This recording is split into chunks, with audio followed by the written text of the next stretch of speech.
first decision as a captain, and you made your crush a navigator? No, I also signed off on the computer's boob and butt size.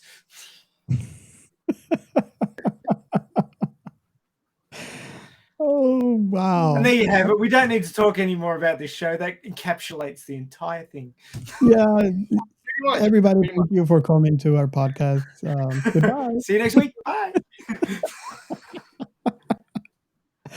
Oh my God. This and Gio said this wouldn't be a short one. There you go. That's 10 seconds. This was a great show. I only feel bad that we only have 8 episodes into it, but did anybody feel Andromeda vibes? Well, it's only one episode, so it's a bit hard to get Andromeda vibes just yet. The main character couldn't be any more different than the main character in Andromeda, though. Yes. Oh yes. Or as I like to call Andromeda, Herculometer. But oh my God. So before we jump in, let's go ahead and start with our first segment. We are Science Fiction Record. This is the Funny Science Fiction Podcast. We are the Caribbean Science Fiction Network. We are Monorats. We are One Accord Level 2 Podcast. This is Jesse from Sudden But Inevitable and Open Pike Night. This is Sci-Fi. And you know the drill. This is Sci-Fi. It's a hashtag that we have created to help the community. So if you love sci-fi as much as we do, you're a creator, you're a fan, I invite you to not only follow that hashtag, but post.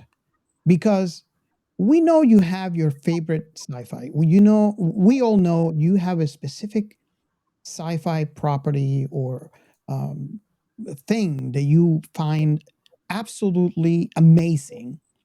And we might not necessarily know. And I, for one, would love to find out what that is and include it on my list. Because although I have seen a lot of sci-fi, it's impossible. We can't possibly see everything that is out there. So, what do you guys feel about this particular hashtag? I know I haven't asked you guys in quite some time in some of the episodes that we have recorded. Have you had any particular thing that had happened recently on the hashtag or that you can remember? Ray, you can take it away in this one. My week's been and I've been absent. I mean, I was part of the call for like 2 minutes this week, and it was like everybody. That's about it. Thanks. Bye. Well, that's 2 minutes more than me, dude. Hey, 2 minutes and 15 seconds. You cannot forget that. Don't try to diminish my great effort of 160 and something seconds. There you go. Well, we'll talk about that one in the actual segment. I have to admit, nothing's jumped out at me recently, except I'm just scanning quickly through the Sci-Fi Council from the This is Sci-Fi hashtag Twitter conversation, and they're talking about audiobooks. And I have to say that I find audiobooks a great way to get some, in inverted commas, reading done, because you can listen to them while you're doing other things. And it's something that saved me from going mental when I've had to do long, boring physical tasks that don't take any mental power, and you just sort of, your brain's just sitting there going, God, this is boring, God, this is boring, God, this is boring, God, this is boring, God, this is boring, God, this is boring, God, this is boring, God, this is boring, God, this is boring, God, this is boring, God. And you put on an audiobook and your brain's off happy listening to something and you get the job done. It's great. It might take you a little bit longer because you're not focusing 100%, but when you're bored, you don't focus 100%. Yeah. But I highly recommend audiobooks. They're a great way to get a bit of reading done. And sometimes they can even be better than just reading yourself, because if the person's good and does sort of voices for the characters, it can lift it up a bit more than just the straight text on the page. So I highly recommend audiobooks. Yeah, and I would have to add to that, because I remember when And I think this is the misconception nowadays. But I remember back when people did not consider, or at least I did not consider audiobooks as real books. Um, don't know if you remember back towards the beginning, they would actually condense the books into like an hour or Oh, 2 yeah. hours. It wasn't so good. So then, because of that, yes, a Abridged bridge. is There what you they go. called it. Because of that, people would say, you're reading an audiobook, that, you're not reading the real book. And, I do agree in that sense on that comment at that time. But nowadays, I think I haven't seen an abridged book in a long time. So, most of the books that I see are full length. So you get the entire book in it. So I consider audiobooks to be real books today's society. As a matter of fact, I go even a step further. I actually buy my books in because I want the what I like to call the full immersion, where I buy the Kindle version and the Audible version. And on your Kindle, some of those books can be linked in a way that you could actually press play and you can read and listen at the same time. And that's called immersion reading. I was very skeptic at the beginning, and I tried it once. And I keep on doing it. After that, I just kept going back. So the only bad thing is I technically buy my books twice. I mean, I do have an Audible account, so I use my credit. So I buy I bought the actual Kindle book and then use one of the credits to buy And I'm the proud to say that I'm leeching from rubber, so I get to see all the other books. yeah. So you just keep away from the porn, man.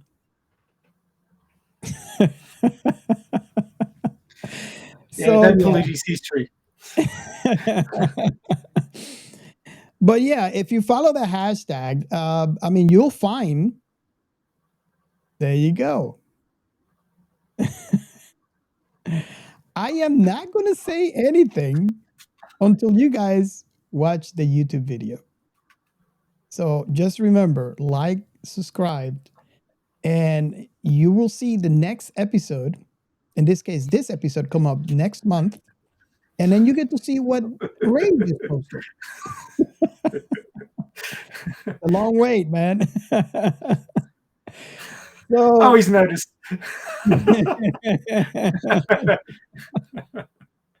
Oh, maybe they don't want to go to YouTube now. Just thinking. God. Yeah, we're gonna get it. We lose all our subscribers. There you go. What I Yeah, was actually plus us viewers, but I'm alright taking the risk. I'm Captain Chaos. So if you follow the This Is Sci-Fi hashtag, you get to see a post from our very own Ray, where he actually posted the Hong Kong bootleg DVD synopsis of Alien. So if you want to read that one, you want to follow the hashtag. So awesome. So, Gio, should we go into shout outs? Only if you play that three more times. I love getting him out. No warning whatsoever. Careful, you're going to end up summoning Beetlejuice if you do that. I know you were going to do that already. If you get to surprise me once, you're lucky. Oh, God. Awesome. Well, we're starting for these shout-outs. First, I want to mention to everybody, look, I even accommodated, bro. Now I'm sitting straight, not laying down like a sultan. First off, I want everybody to know that we are part of the Blind Knowledge Network, and I tell everybody in our episodes, and I continue to say it, go and check them out. They are a great network of different content creators, podcasters, Twitch streamers, and they have a good variety of things that no matter what you like, I'm sure you'll find something that is gonna make you happy and have fun watching. And I mean, you can join us and you can join them on the Discord channel as well and interact with all of them. And now we're gonna move to our shout outs. And the first person I'm gonna mention one of our greatest supporters since he got here. And I mean, it's been such an honor that we were able to have him, and we're hoping to have him soon too. Is James Walton, the creator from the Stagnant Waters comic book, and you can find him at his Twitter handle, James W. the Writer. So go ahead and check him out. I cannot recommend any more. Like, it's great comic. It's fun. It has a great balance and everything. Go and check it out. Next one, I have fun recording this episode, and I surprised myself, and I surprised you guys too. Is Human-B-Gon, the cat boss, the Castpod. And you can find their podcast, find their Twitter. Actually, you can find all their links through there at Human B as in boy, Gon Gon. Go and check them out. They're fun as hell. It's an easy listen, and you'll be laughing without knowing it. And it's so easy to read. It's so easy to listen that you catch yourself listening to more than one episode if you're not attentive. You're just doing something. It's great. It's fun. It's a great combination of everything. Go and check them out. Yeah. If you guys want to get more information on those two, by now you should have seen it on our feed. But if you haven't downloaded yet, go download our episodes on Stagnant Waters and Human-B-Gon. And it was a great recording sessions on those two. So I hope you guys download, listen, and get back to us and let us know what you guys think. Yeah, and you can find all their three links on their Twitter accounts. So that's why I'm providing the Twitter handles. It's the easiest way for you to find most of things. The next one is actually somebody that has a special place in our podcast heart and in every single one of those hearts.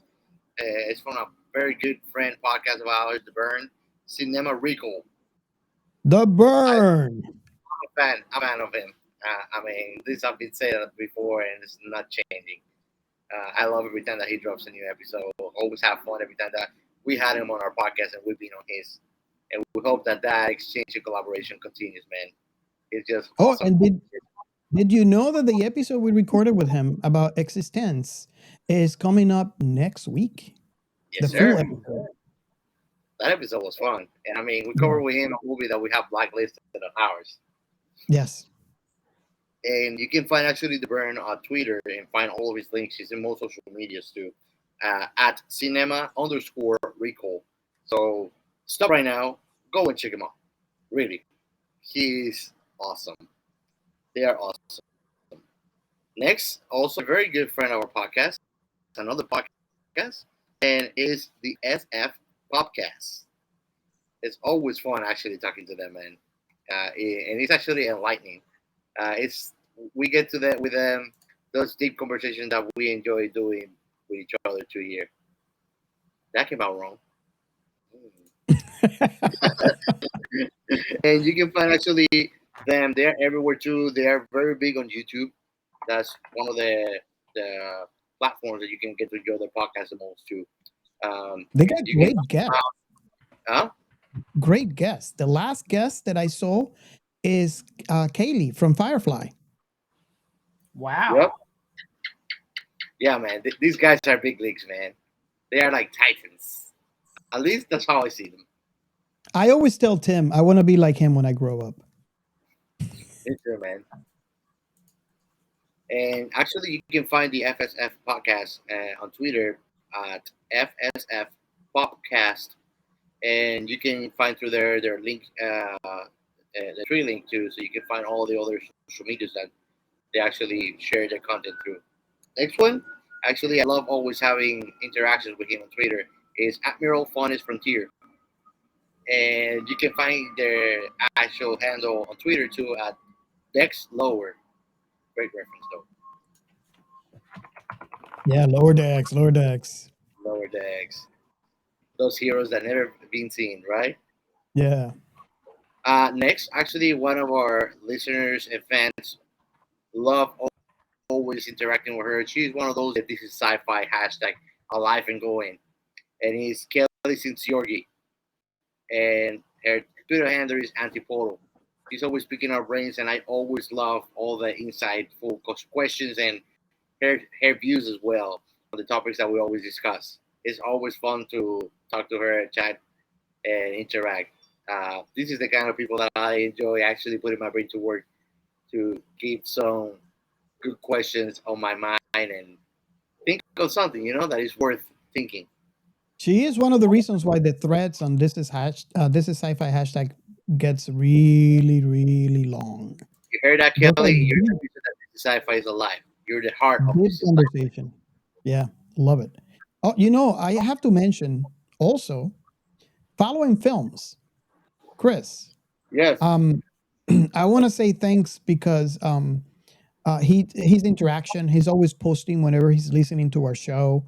I really, really appreciate that. Just it makes us happy to see a screenshot of the episode that he's listening to posted on his Twitter handle. So Yes. we really appreciate that. Thank you. It's much appreciated. Also, I want to mention the Sci-Fi Wise Guys. These are the Discord mentioned, but they are all over the place. You should also go and check them out. They usually are bigger on Twitch. That's where I watch them at least.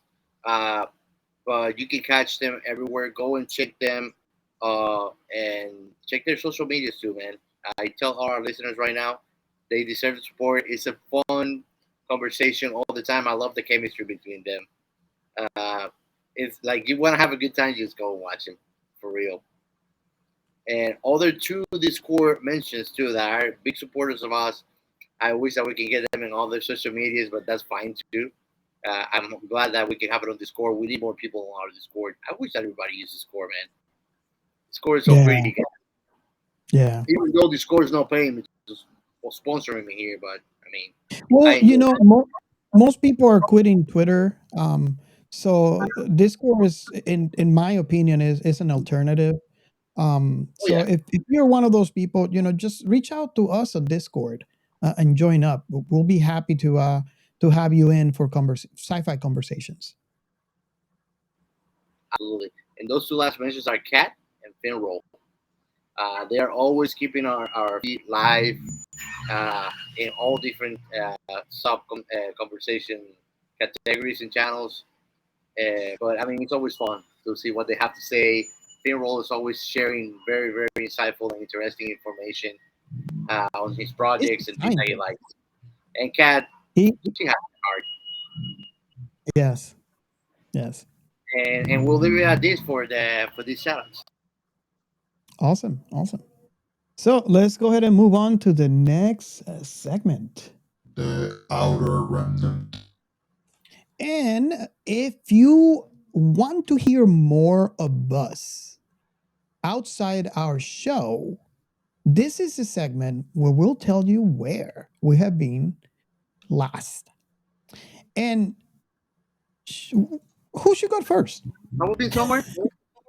I always go first. You go first. Well, when I'm the only one, of course I go first. I go first and last and in the middle. But you have a go.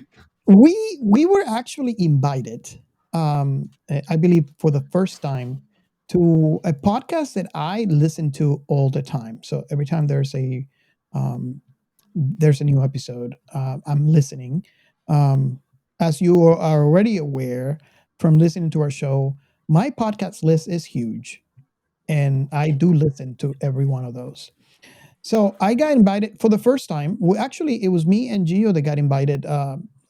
Captain Chaos had some technical difficulties, so he was there for the very first part. I think for the first 9 minutes is when you could see Captain Chaos in the episode. Correct. So you meant for the very best part. And you get to see a very intimate part, his eye. So the podcast is Scarif Podcast with our best friend Ro, which we had on our show before, talking about his favorite topic, Star Wars. And the episode on YouTube is Scarif Goes to the Neutral Zone, which is actually a conversation about Star Trek, which was really, really insightful and really it was a great conversation. I really, really enjoyed it. And I want to say many thanks to Ro for inviting us over and for such a great time that I had. We were actually talking to Tim in there. which he's new into the Trek world. And we're talking to Charles, which is member of the Red 5 network as well as Ro. And we were also talking to Danielle, our best friend, as Heredical Sayyadina. So it was a great Trek conversation, and I really, really enjoyed it. So that's my Outer Remnant. Well, I have the usual one, although it almost didn't happen. 2023 has been a bit rough for people's attendance for Radio Chaos with the Elite Army, just because life keeps getting in the way. And we had both the hosts out sick one week, and then another week we had both the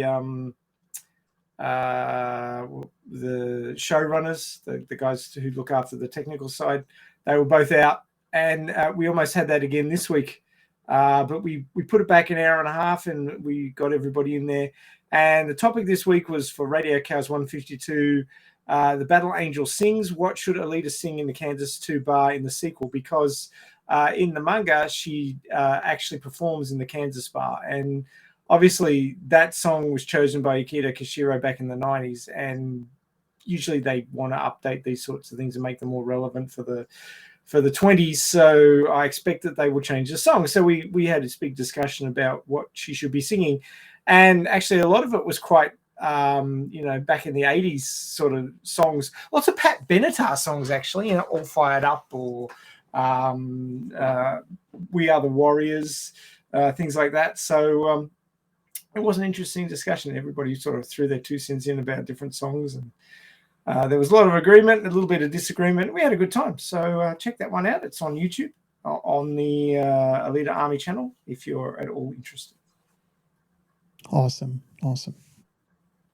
Okay, so are we ready to talk about Andromeda? No. It's not Andromeda, you idiot. It's outer space. It's the other space. It's not Andromeda. Yes. It's the other space. I don't know. I mean, let me explain my comment there. I see, for some reason, I see a little bit on Andromeda in the way that I always thought maybe this was a parody of the show Andromeda, because because of two unique things that I see, from my perspective on this show, is the fact that we have an AI human-looking computer, just like in Andromeda. Although Andromeda is more of a, I think it's more of a hologram. And here in Other Space it's an actual monitor. And this is how you interact with this computer. The other thing is how we see in Andromeda, they enter into let me call it a space hibernation, because they go into a black hole. They don't go in. They are kind of like really close to the event horizon. And as we know, the closer you are, time dilation.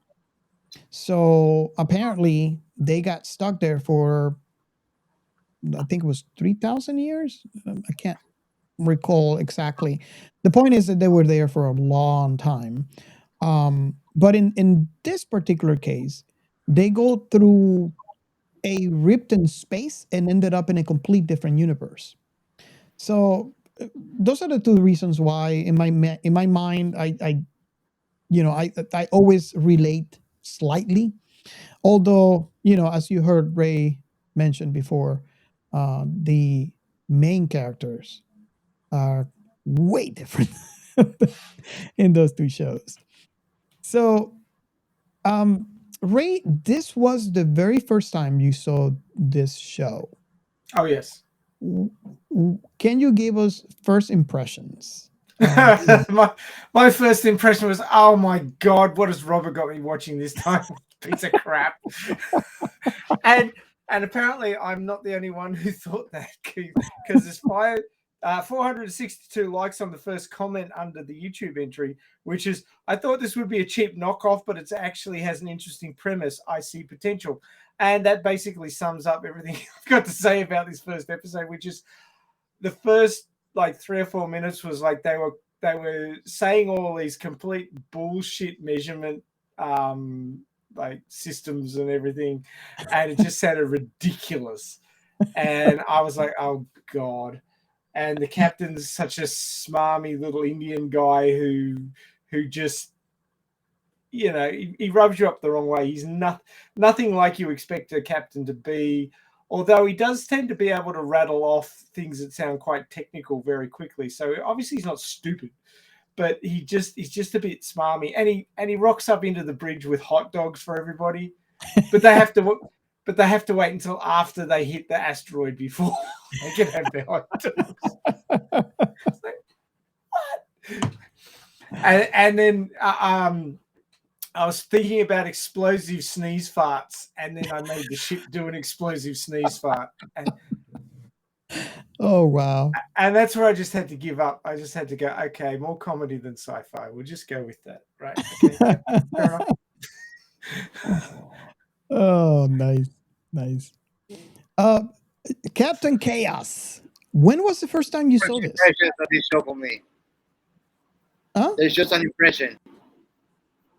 Yeah? What was the impression? Shock? It's a cute cat. It's hilarious.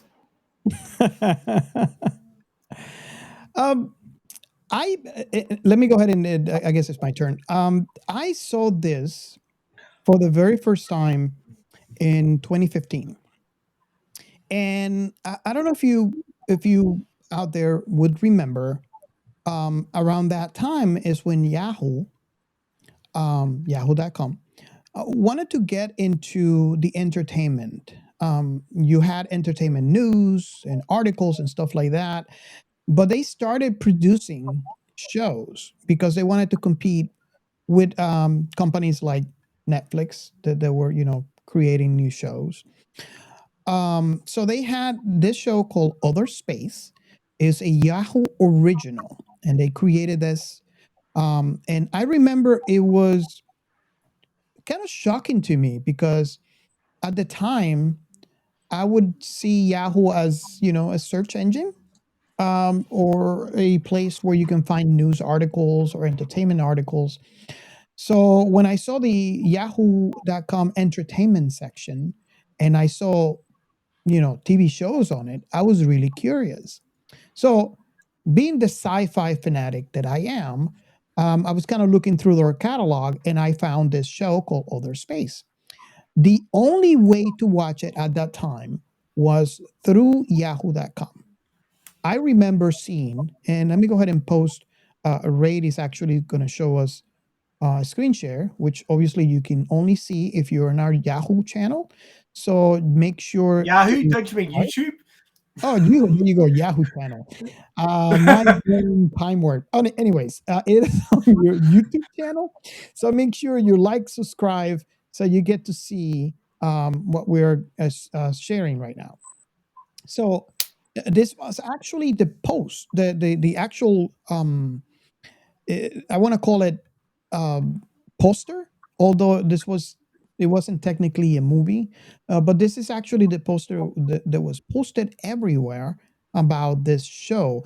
I don't think they did a lot of advertising for this because I remember finding out just by being in Yahoo.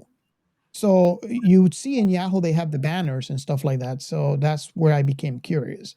But they didn't really do any commercial advertising anywhere announcing that they're going into, or less nothing that I could see at the time. So very interesting how the parallel with Star Trek, and I don't know if you guys noticed that, it is very straightforward from their tagline that says boldly going there. So they are an organization. They have a fleet of spaceships. They're calling the exploratory vessels. So on the very beginning, you'll see how they explain how they're after the war. they had with Switzerland. It's the war between the USA and Switzerland, and I'm like, what? Yeah. they won the war, so they decided to explore space, and they formed this organization. So, this was what 2105, I believe, is that not mistaken? So this over here is supposed to be the records of this crew that went missing. For So the record, their interactions makes you feel like there's so much hope for humanity.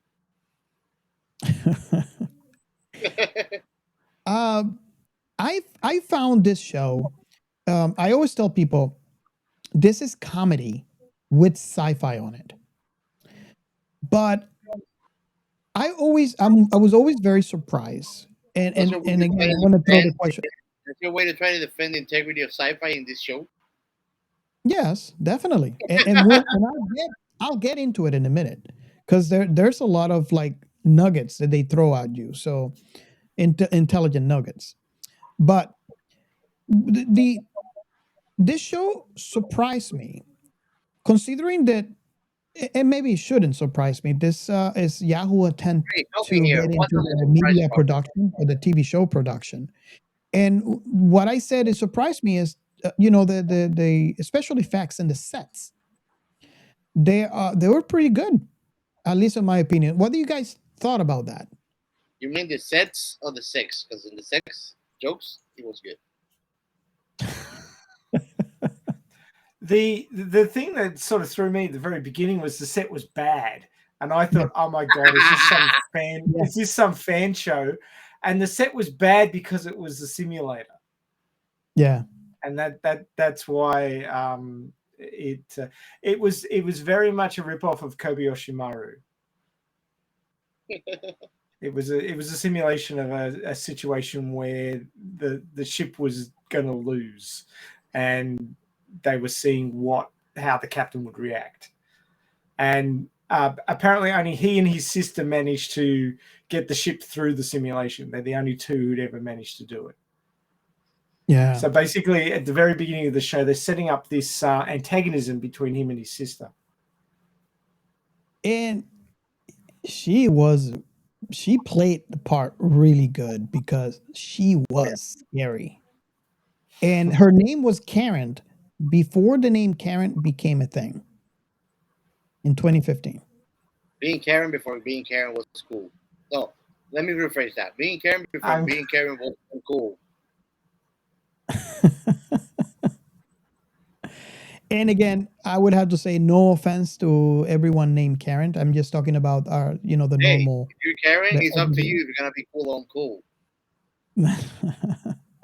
But it's really she was really playing the good part because she was really scary. It's kind of funny how they on the interview when they finished with the captain Stewart, and he's asking about his sister. It's like, how did my sister go? It's like, yeah, you are the only two that actually passed the test. Would remind me of the Kobayashi Maru, how Captain Kirk was the only one to pass the test. And he's like, oh, great. She's going to get her own ship. And the general, I forgot her, General Hasten, she actually said, no, she's not getting her ship. We're way to scare her. I don't know if this is a thing, but it's interesting that Patrick Stewart plays Jean-Luc Picard in Star Trek, and the name of the captain in this show is Stewart. Yes. There's lots of little nuggets like that, throughout the show. So they borrow from other properties when they created this. For sure. And to go back to what I was going to say before we move on any further is the reason why I was surprised that I shouldn't be surprised is the set and how the special effects are on this. Typically, this would be a Camchi show a campy show that wouldn't need that good of set, those good sets and that good special effects. But the reason why I said I shouldn't be surprised is because this was Yahoo attempt to get into the media production. So it shouldn't surprise me to know that they would spend just a little more to make it look good enough so they can capture audience into their website. And sad to say, um, if you have not heard of Yahoo getting into the media production like Netflix, you're not alone because it didn't last long. And shows like this one suffer because they have to sell the property out because they were not going to produce anymore. I liked the show enough that I wanted to see more. I'm not sure exactly how you guys felt, obviously, from the very first episode. There's only 8 episodes in here. And by the end of the 8th episode, I wanted more. It's safe to say that you put me through all of them, so I would like to watch more. I've got that to look forward to.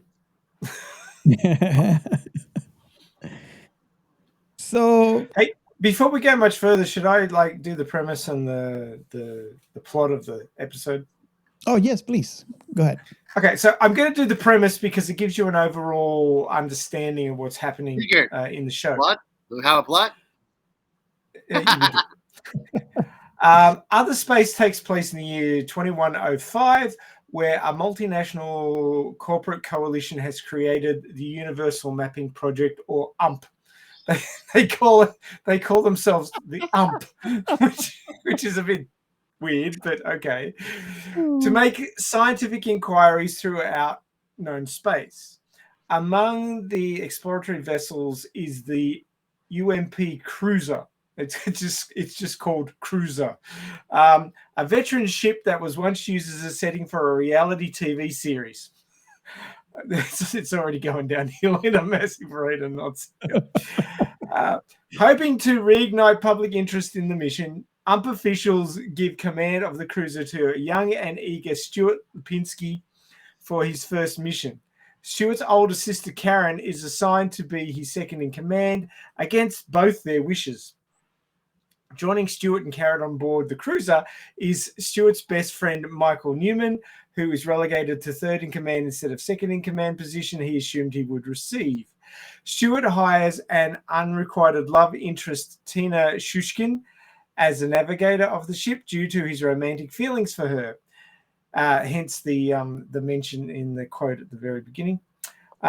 Kent Woolworth, the son of the UMP chairwoman Helen Woolworth, is named science officer, which Kent acknowledges is the result of nepotism. Functions on the cruiser are monitored by Natasha, the ship's computer, and former hospitality bot at a casino. Oh dear. The only experienced member of the crew is engineer Zaylan Fletcher, whose cognitive functions have been impaired by prolonged exposure to radiation. Zaylan is accompanied by his friend Art, a robot stowaway living on the vessel. During the crew's maiden voyage, the cruiser is sucked into a wormhole, trapping them in an unexplored universe. The crew attempts to return home while surviving perils and making new discoveries. So there's a setup. And claps to the person who wrote that. It's very succinct, which is unusual for Wikipedia. So the first episode, Great Beyond, aired on April 14th, 2015. And Stewart is assigned the captain of the UMP Cruiser, with Karen as his second in command, to her displeasure, her infinite displeasure, in fact. At the beginning of the first mission, the crew becomes stranded in another universe. Karen calls Stewart's leadership into question and stages a mutiny to become captain. UMP officials entered the ship, claiming the events that transpired were a test, and Karen passed. Stewart, however, realizes that the unknown entity is manipulating the crew into seeing their deepest desires and saves them from the entity. They were trying to get Karen to open the airlock and get them all sucked out into space. Karen acknowledges that Stewart deserves to be the captain, and Stewart retains her as second in command. The crew is joined by Chad, the auxiliary deck officer, who was asleep apparently the entire time they were going through the massive emergency, which tickles Robert's fancy no end. Yes, it does. Poor Chad. He was sleeping.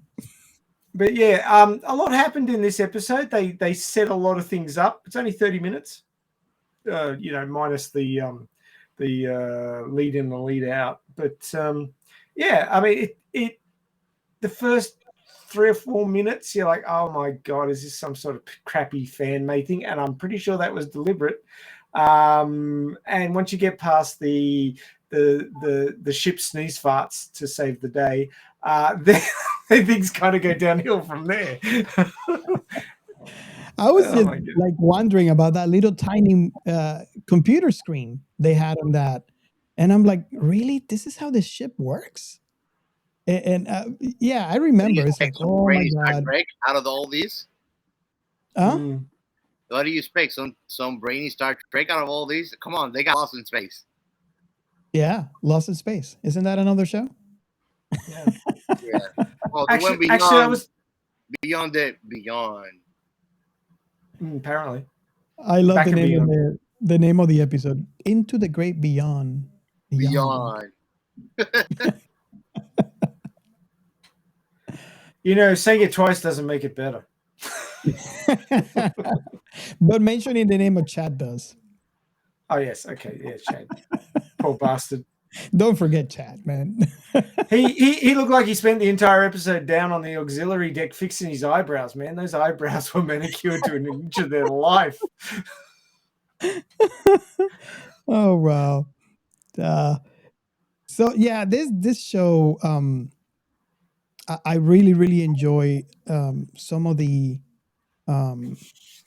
callbacks. Like, for example, I don't know if you guys noticed this, but when the captain went down and they figure out, well, actually, let me retrace a little bit. They're sitting down, they're getting ready to eat.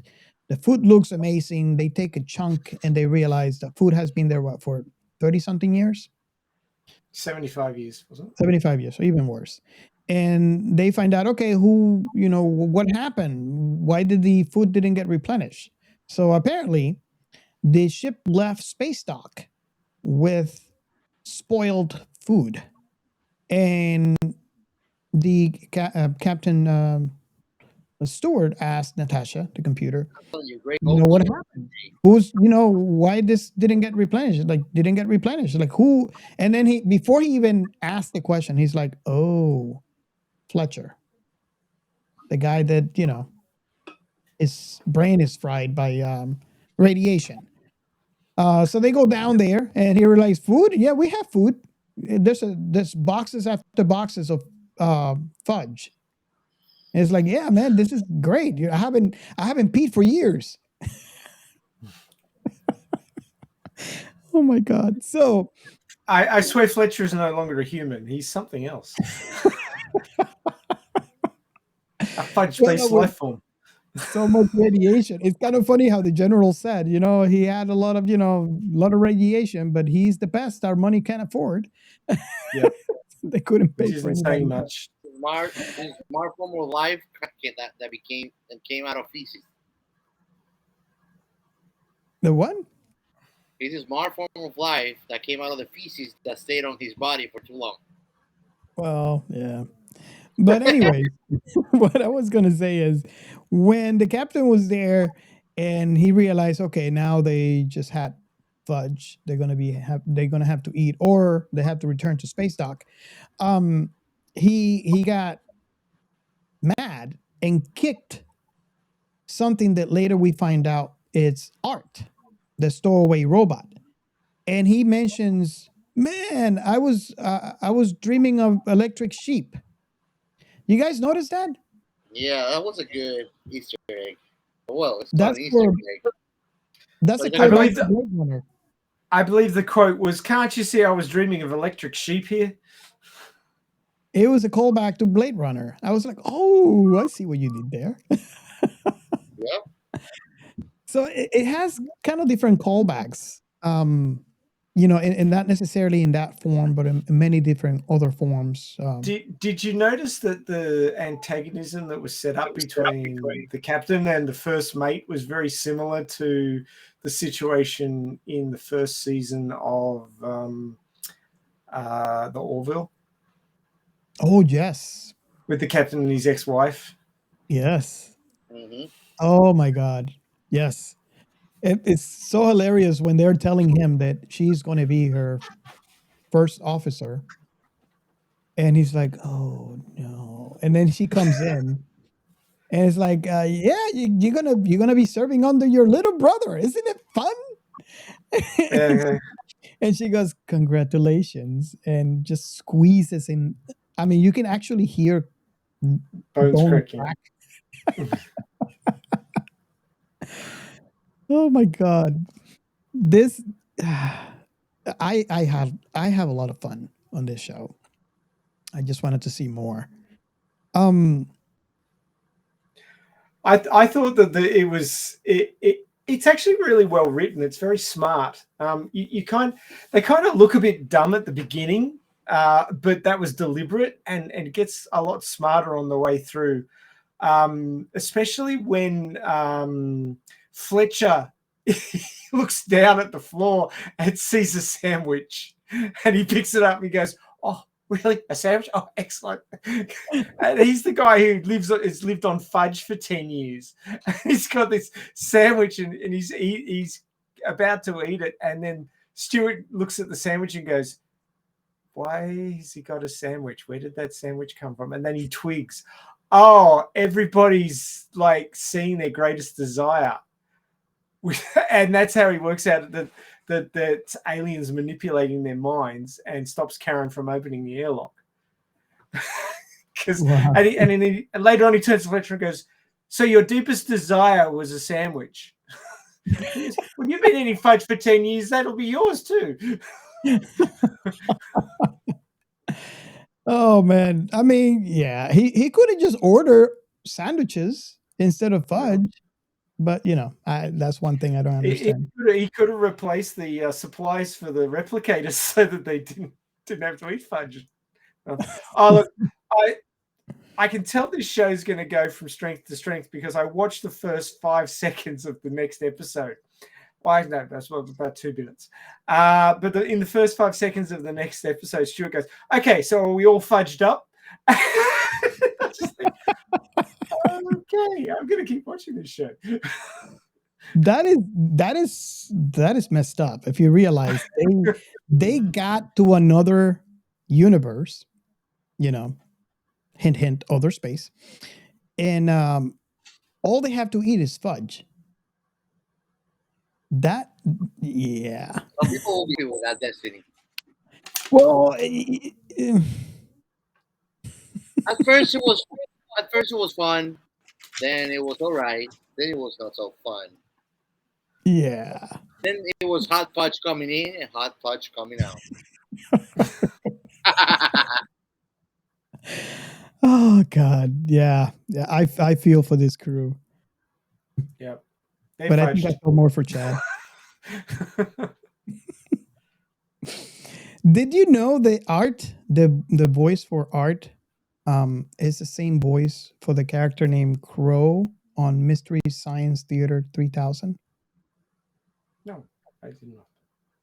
So if you're a fan of that show, and you watch this, you'll recognize the voice. I think it was a perfect, the perfect person for that character.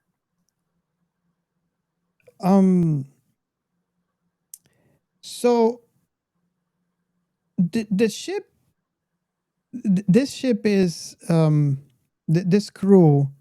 It's, I don't know. I want to say, in my opinion, and Gio, let me know what you think if you agree with this. There's a little bit of Cowboy Bebop and Firefly in it. Yeah. And I notice can definitely agree with that. And they Some and bit I mean, of the they have Expanse this as well. fun, relaxed vibe into it. Yeah. I don't know if you guys knew, but the character, which is something that I'm familiar with. Milana, I can never pronounce her name. I'm sorry. Bainathrop. She is the AT&T girl. If you have seen the AT&T commercials in the U.S., you'll probably recognize her face. But Karen Sony, who plays the Captain Stewart Lipinski, is also in AT&T commercials in the USA. I find that really, really interesting that Yahoo would pick these two people straight from AT&T to be the main the characters in this show.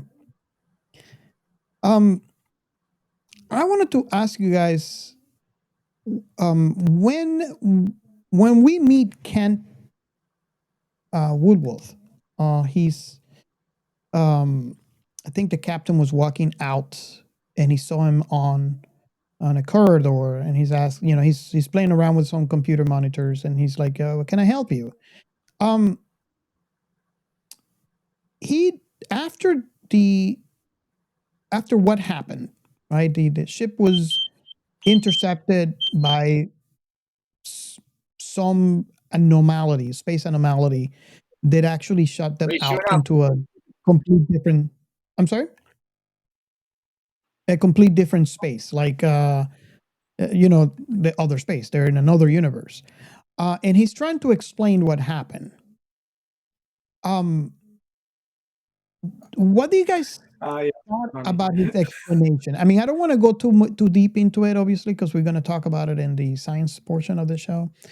But what do you guys thought about his explanation? I mean, I thought it was the closest thing to science in the entire episode. That's fair to say. And even then, it was science adjacent. Yes. Yes. What did you really realize? I mean, what was your thought on that, Gio, when you heard that explanation? Honestly, my thought was like, "Oh, okay, there's that." I'm not gonna question it, but this doesn't sound very possible. I found that really interesting. To the point I remember back in the day, I was very curious and I actually researched it.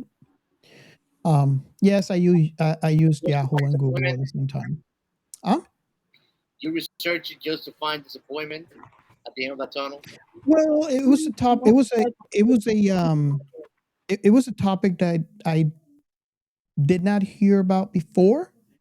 And I found it really interesting, to the point that even today there's actually YouTube videos. You never heard it before because it was not worth discussing.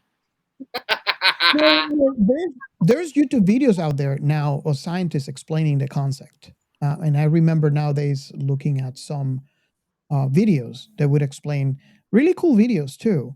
But like Ray mentioned, adjacent, because these are just theories, but they are plausible. And that's the reason why they're out there. But do you guys think that this was done to bring a little bit more what's the word that I'm trying to this show is Legitimacy. exactly Legitimacy. Science legitimacy, basically. Yeah. I mean, they completely throw it out the window at the very beginning where they're making up all of these measurement systems for ship output and all this sort of stuff. It's like, newtons of thrust. Come on, newtons of thrust. It's not that hard. Just use that. Nope. They made up some bullshit word to make it sound ridiculous and science fiction-y. But yeah, and they sort of threw it in there in amongst all the other bullshit because then somebody else goes, no, it's more like a toilet. And at the end, he agreed after he was complaining. It's not like a toilet. Yeah, but I mean, that's part of the humor in that they actually slipped a bit of scientific theory in there or physics theory in there,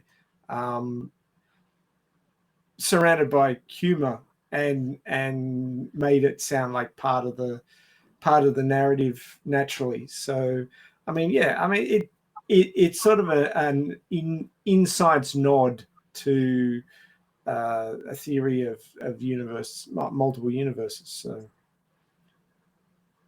I think they did a pretty good job on that. Yeah, that topic is very fascinating, and I'll be talking about it at the end of the show. But I would be kind of curious to see Gio's thoughts about that, because I'm seeing the science on it too. I'm sorry. No, I'm curious to see the science you got on it. Oh, okay. It's just, I just find it interesting because it's just another way, and it actually plays into our Arrival episode when we get to it. But I think this was done intentionally. Everything that we have mentioned so fact that the fact that they're using, those silly words to make it look or sound or bigger than what they are actually, because in my thought, and let me know what you guys think, in my thought is this is a silly funny show that is in the sci-fi world, and everything that I've seen so far is done intentionally. Starting with the beginning of the show, all those made up words, um, the scenes, the nods, all that stuff. And I think that if that was missing from this show, it would not be the show that it is right now. And that's just kind of my thought after, and I have watched this multiple times since 2015. I know you guys are new to the game when it comes to this, but I know Gio, you only seen it entirely once, and I know Ray, you saw it the first episode for the first time. So Yep. I guess I'll start with you, Ray. What do you think after? And again, we're only talking about the first episode here.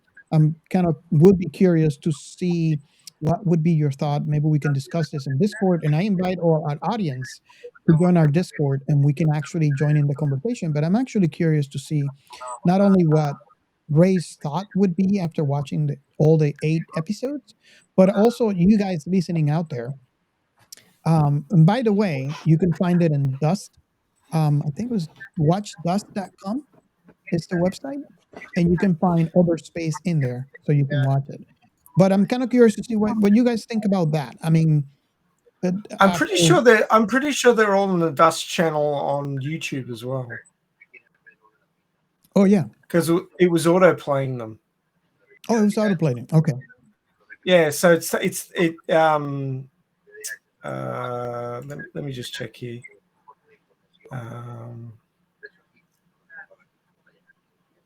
Well, it started playing the second episode, and I'm pretty sure I saw the third, fourth, fifth, and sixth, seventh, and eighth in a playlist when it started playing the second one. So awesome. I think it might all be on the Dust channel on YouTube.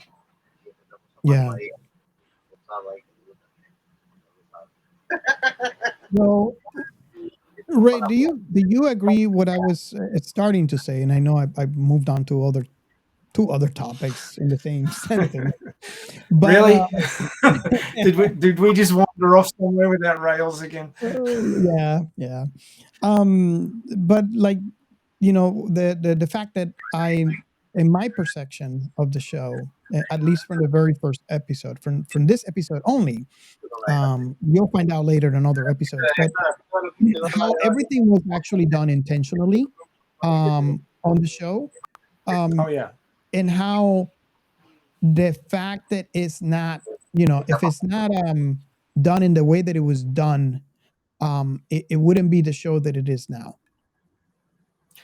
Yeah, a lot of the times shows can be accidentally funny, and you can kind of tell because it only hits the mark occasionally, and everything else comes across flat. This is not that sort of show.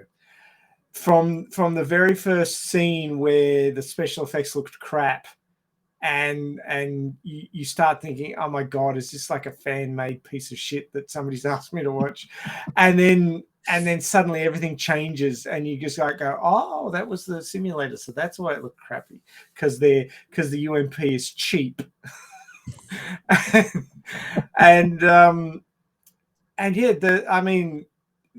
the writing on this is very refined. You can kind of if you've watched enough comedy, comedy's a really difficult medium to get right. The jokes have to land, and sometimes the jokes aren't landing at the beginning, and you think that it's because they're still finding their feet, but they did this deliberately. They had bad jokes at the beginning to make you think it was going to be crappy, and then at some point it just started ramping up, and you're just going, "This is getting smarter. Oh, this is getting even smarter. Okay. So that was deliberate." And yeah, whoever wrote this, like the writer's room or the writers, whoever wrote this, I have to look it up, but they are good. They know their craft. If you've watched enough comedy and sci-fi, you can tell that they know their craft. The antagonism between the brother-sister duo commanding the ship, the way they set up the chief engineer to be a complete blockhead who's past his prime, his sidekick, the stowaway robot, who is basically his complete foil and just bags him out the entire time.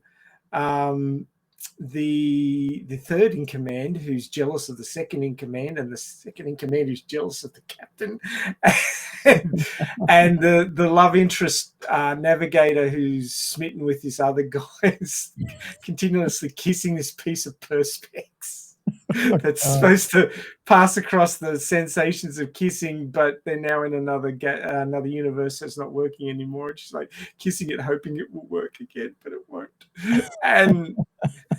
And the neurotic computer who used to be a blackjack dealer at a casino, and at one point she's self-deleting because she misunderstood the command.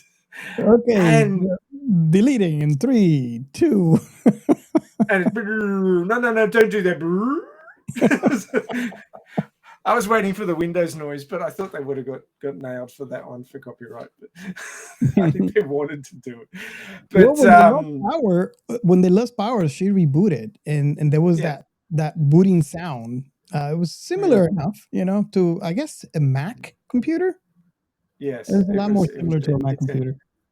Yeah, and then there was when they were going through the space portal into the other universe, they all turned into babies, and Natasha turned into a game of Pong because they were all regressed.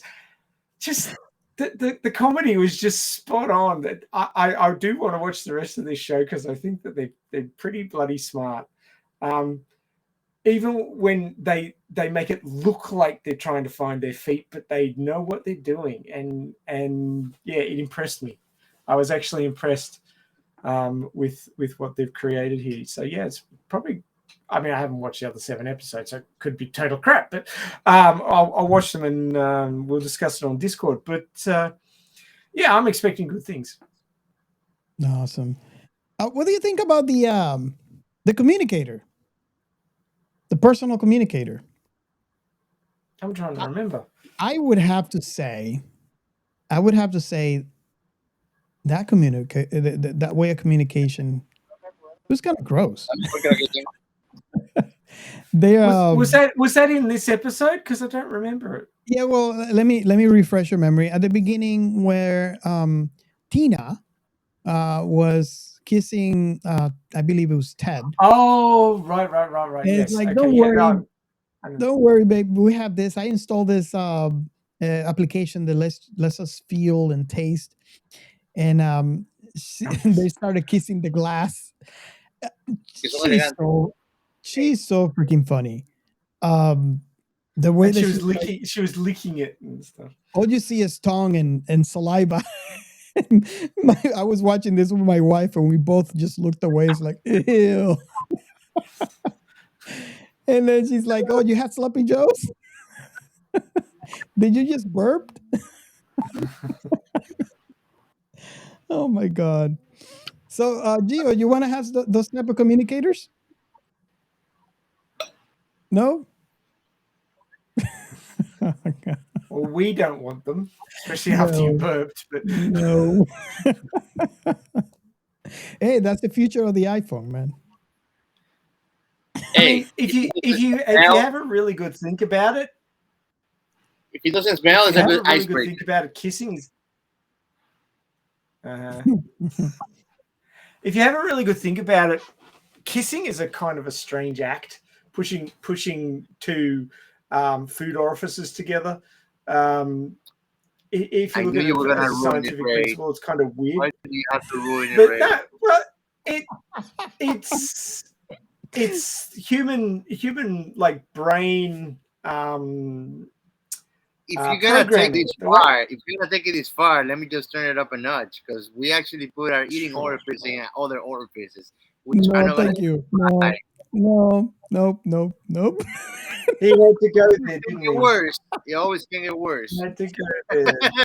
La.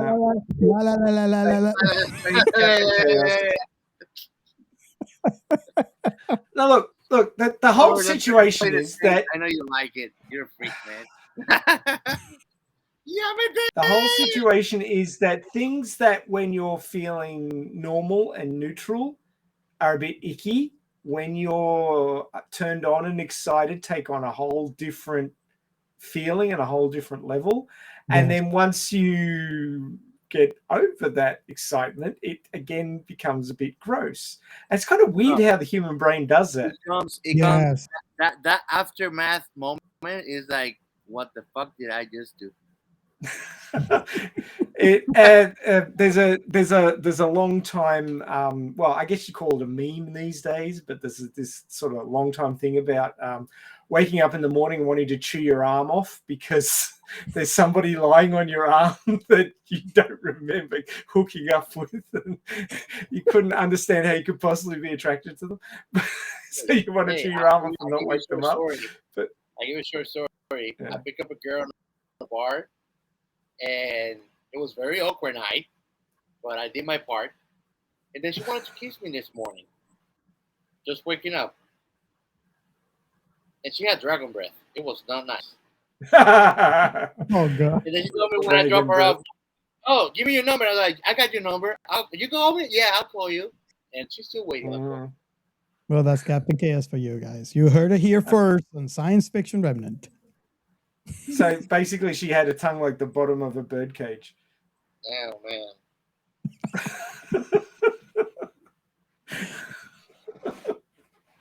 Oh, dear. Dragon okay, so going back to the show. Derailed much? No, just a little bit. We just derailed to the wrong orifice of the conversation. Yeah, thanks. Thanks so much. Oh, nice. But yeah, I mean, depending on the chemical state that your brain is in, you will find things different. Things that would be gross in one situation is completely acceptable and exciting in other situations, and then goes back to being gross again.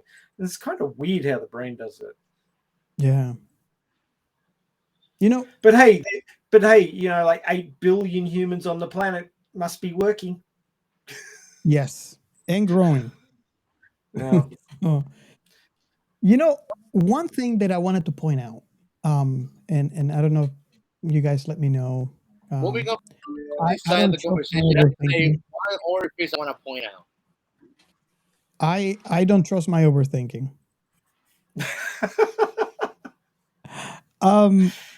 Neither do we.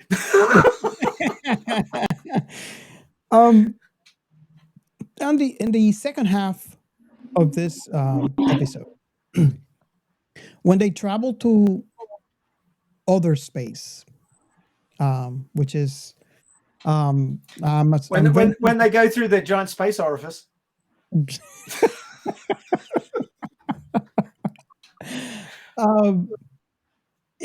That was a serious situation.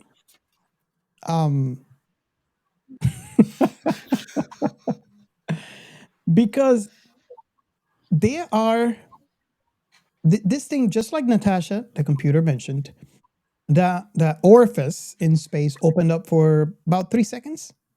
10. About 10 seconds. Okay. So they travel through that. It's not a wormhole, which you kind of hope that you can find the other end and just jump back in to get to the other end. In most cases, not all sci-fi properties, obviously, but this is actually a ripped in space that only took 10 seconds to open and close. Well, you know, the two jellyfish came together and they came together hard enough to make a little rip. So there's no hope for this crew to get back home at all. That's not true. They just have to wait around for the two jellyfish to run into each other again. That'll happen eventually. So why I'm saying, I was thinking about this. It was a dire situation because not only are they lost, they can't get back in. They don't know where they are, but they don't Their have food is anything to spoiled. eat. Well, Yes. let me rephrase that. And for food supplies, they're gonna start having to make potatoes out of their own poop. So Martian shit. Well, they need soil. Yeah, they just gotta kill somebody and wait till they decompose enough. Yeah, they still need soil. Some kind of Hydroponics, extreme man. democracy, if you call it something. Well, What you they know, what they really need is Soil. seeds. They don't need soil. They have soil fudge. it's kind of messed up because they don't know what is in this universe. You know, we have seen, especially in Star Trek, where they go to other universes, and other IPs where they go to other universes, and things are not quite what they expect, and one way or another. They don't know what to expect on this universe. Locally, the fundamental of physics are close enough I that mean, they let me open a exist. segue here because one of my idols, Neil deGrasse, killed the fantasy for me. He confirms in one of his short videos on IG that it's very unlikely that we'll find new elements to our element board.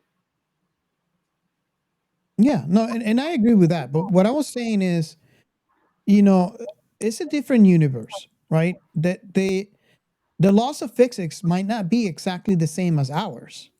Agreed. So if it's not, they could actually break up. They could end up in a universe where they could not possibly exist and As long disappear as they're on or the break ship, apart. fine.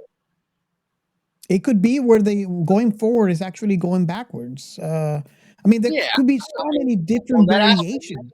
aspect of physics, yes, but on the other side, as long as you're cautious enough not to uh, be neglective of physical strains like gravity, going into a planet that's going to plaster them down.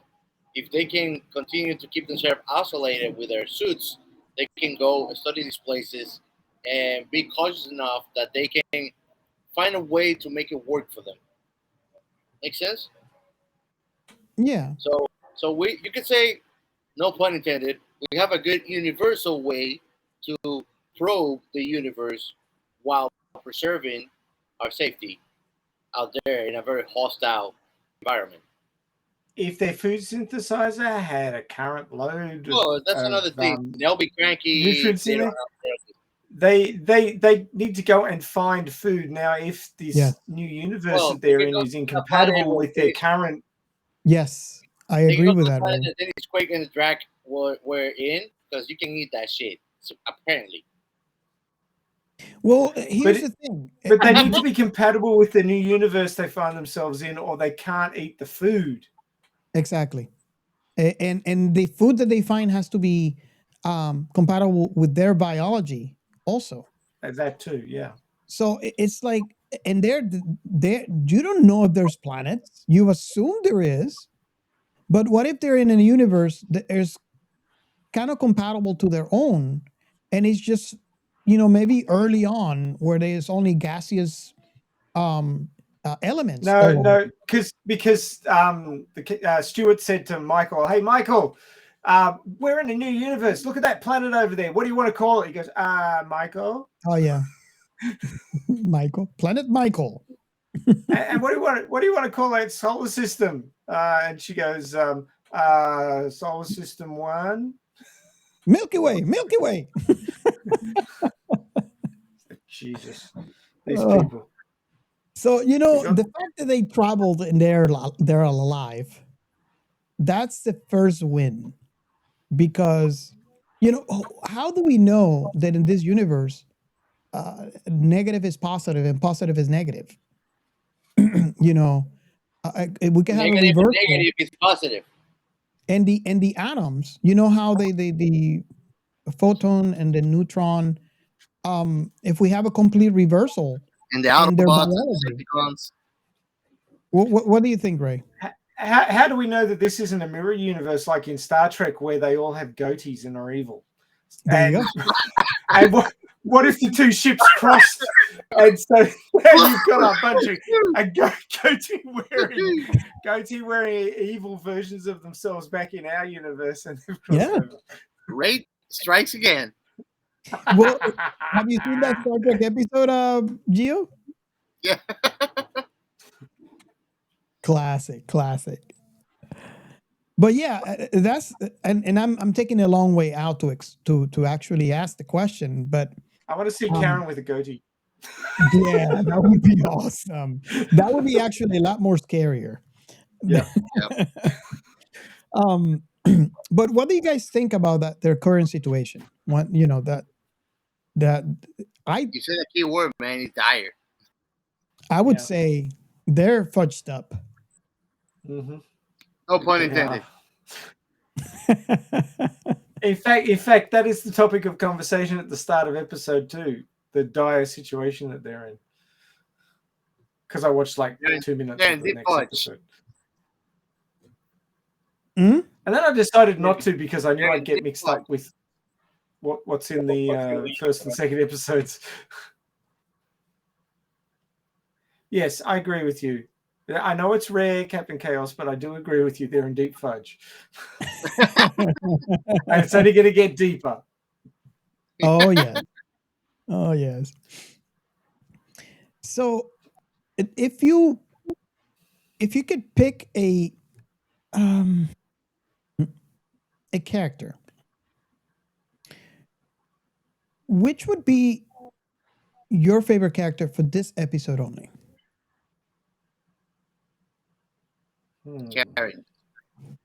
Karen? Yeah. I think you know what my favorite character is. I kind of like the science officer. The science officer? Yeah, he's like a bit of a dweeb, but he's very, very straightforward. You know where you stand. Yeah. Except for that whole thing with his mother, that was a bit weird. But yeah, that was weird. His deepest desire was the love of his mother, like as a man and a woman.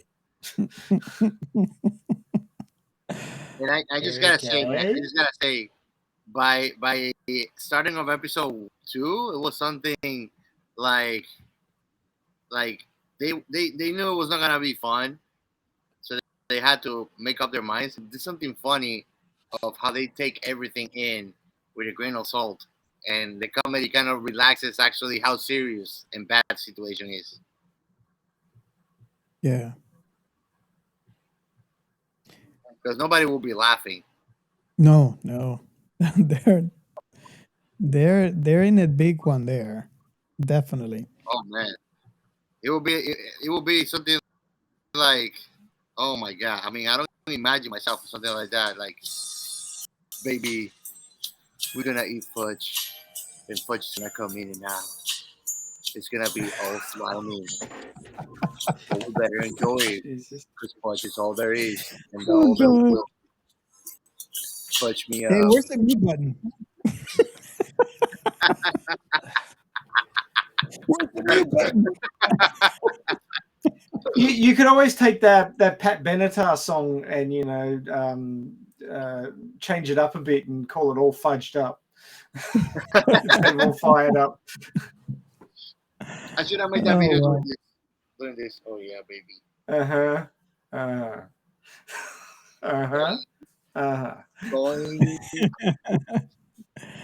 Guys, you're missing out so much. You guys should subscribe to YouTube. Stop playing with your cactus, Captain Chaos.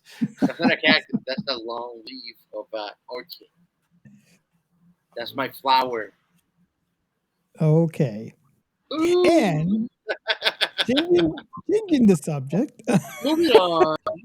Moving on. I think Captain Chaos is a bit backed up with fudge there. You need to cleanse. Yes. He haven't been for years. No, but hey guys, if you ever want to move, let me know. I have friends that can help you pack your shit. God. Oh God. Okay. That word you use, I do not think it means what you think it means. What do you guys think about the aliens? Oh, actually, before we move on, let me tell you who my favorite character is. Can you guys guess? The computer. Yeah, kind of like computer, but also Chad. Oh, I have some bad news for you, Robert. She doesn't have a vacuum pussy. You don't know that. Oh God. Okay, he's not gonna let it go. You know, he read my short story and will not let it go. hey, this is a great plug for us to get our audience interest in reading your literature, man. He's got Robert Blade, and this one is Robert's Saber. Yeah. Oh wow. So now we can move on to the next subject. What do you guys thought about the aliens? Moving on. Well, we didn't see much of them. I mean, they masqueraded as humans and a sandwich, and then then buggered off when they got caught. There wasn't much to them in this episode. I presume they come back again. Well, they are aliens. If the show was longer, they would have, which is kind of sad. But I mean, for the record, I think that even if the show was longer, there were plenty of episodes that they would actually elaborate more on them. So it was just some funny little thing they put in there, but it was not something really or important. They probably would have brought up better or more intricate characters as aliens than that. Yeah, and they definitely episodes for sure. And we'll definitely see them in complete different messed up scenarios in the other episodes. Messed really? up really? scenarios. What was that, Ray? I was just going like, really? Really? I mean, going on the first episode, I think it's just going to get more messed up from here. Yeah. I mean, if it was for the situation, yeah, but because of the crew, nah, it won't. So the reason why I brought up the aliens is because, the captain, we show him as being not your typical captain.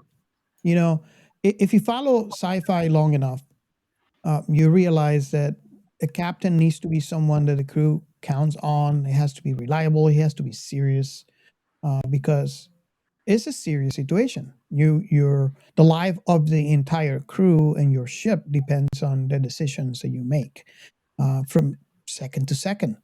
So I could not imagine the amount of stress on that situation. Even as a captain of an airline or a cruise ship, they do have that level of that seriousness that comes with their job. But I think a spaceship captain takes that to the next level, because you are going into an area that is not for humans, right? Everything out there wants to kill you. And I can relate very much without being a captain myself. Yeah, Captain Chaos. So yeah, so this is the very first time, and I don't know if you guys can correct me if I am wrong in this, but it is the very first time that I see a captain of that caliber being represented on a sci-fi show or movie or any IP. Do you guys agree or disagree? I agree. But I want to hear Ray. His grin tells me otherwise. No, I'm just thinking. I'm just thinking if I've seen any other representative captains. I mean, we've seen. I don't really think about that. I think about the character. I don't think about their nationality or anything. But Benjamin Sisko wasn't a white guy, but no, but I wasn't talking about that. that. I was talking about the type of captain. Your idea of a captain is someone serious because. Oh, right. Serious, I right? thought when you said representative, you were talking about something else. No. Just the actual job itself is a serious job. Well, yeah. And to see someone leading this, people wherever it happens to be is a serious thing, and you generally have people who are reasonably serious. And yeah, he wasn't particularly. That didn't come across as serious. He came across more like somebody working at a Quickie Mart or a college student or something like that. Get to have that serious sort of vein come into his character. Yeah, I can understand. Yeah, this is his first post as a captain, but you'd like to think that he came from an academy. Obviously, he was being trained because he passed the test at the beginning of this episode. So there's some stuff. But the integrity of how well made those tests are when you look at the crew are doubtful. Well, to add to that, the captain's job also has to be to make sure and pick the right person for the job. More right? He has decisions to follow. He has a ship that he needs to manage, and he has positions that the ships need, and he needs competent people. And just the way, starting with his number one, competent people on the shows are like dark matter on the space. It was something that was pushed upon him by the general, right? But then again, we look at the navigator. What was the reason he picked the navigator? Because he had a crush on her. You see what I'm Nobody said she knew how to navigate. Exactly. She's like even complaining. It's like, I don't know how I even got posted to this job. I wasn't even the first in my class. At least. Maybe the captain's ship she can navigate. But you see where I'm going with this? She was even complaining herself. You know what this show actually reminded me of? It's just occurred to me. There was a TV show way back in the 70s called Quark. Sounds Remember familiar. Quark? Yeah. I'll just pull up the Wikipedia page. It's probably the quickest way to do it. So it's a 1970s spoof series.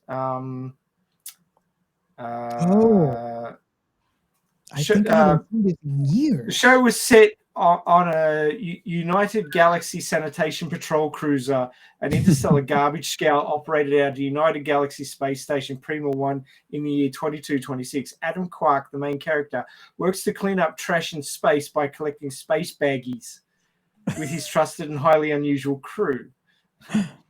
Wow. Yeah, I haven't seen this in and years. it had the clone women Betty 1 and Betty 2 and Ficus, the plant biped who was a Spock ripoff. I'm gonna have to rewatch that. I don't remember much of it, but wow. Yeah. So, It wasn't a long series as I remember. It's only got 8 episodes. oh, yeah, there you go. Another thing to be alike. May 1977 it was released. Yeah. So, One season, 8 episodes, exactly the same as yeah, Double Space. yeah, amazing. So, the question, going back to the question, I don't know if Gio would remember but seeing a captain being just being like this captain in any other IP. I don't remember seeing. Yeah, I seen different variations of this type of captains in other shows, but not the main character. Maybe That's the what I'm trying to Orville. say. Well, I'm talking about the main character. Because even in the Orville, the captain was very serious. He might have been funny, but he was serious on his job. He was serious But with his I job when there was no more funny to have. huh? He was serious on his job when there's no more thing to go on with. Yeah, but that's my point. He knew when to make it funny and when to get serious. So Well, probably the reason why he wasn't so serious is because everything came easy to him. As Karen was saying, you just waltzed in there and passed all exams without studying, and became a captain, your first commission. And I'm always chasing you. I'm working my butt off, and I can never, get up to your level. yeah. So he's a bit of a prodigy, but he's also, because he's a prodigy, he's not serious about what he's doing. And it's a good thing that you mentioned. In my opinion, because I mean he's a prodigy, so it's not like he's a clueless bastard at what he's doing either. Yeah. And if you think about it, it's like differently that the captain in the Orville, he has to work hard for what he got. He has what it takes, but he's not a prodigy at that. He's worked hard and he's worked for many years to be considered. And still he was not considered. He was there because somebody put a good word for him. That's another conversation in the episode. But yeah, that kind of compensates you in the situation why he's not so serious. Is like he doesn't need to. Solutions are there. It's like what you say. He doesn't study, and he walks through the exams and just passes them. If it was an idiot, that wouldn't be the outcome. Exactly. And that's exactly where I wanted to get to for my next comment is, he wasn't serious, but I think he was the best man for the job. And we see, and again, we'll see different situations as you watch this show. But in this episode itself, if you notice, he is the only one that was able to determine what was going on when the aliens invaded the ship. Have you guys thought about that? Oh yeah.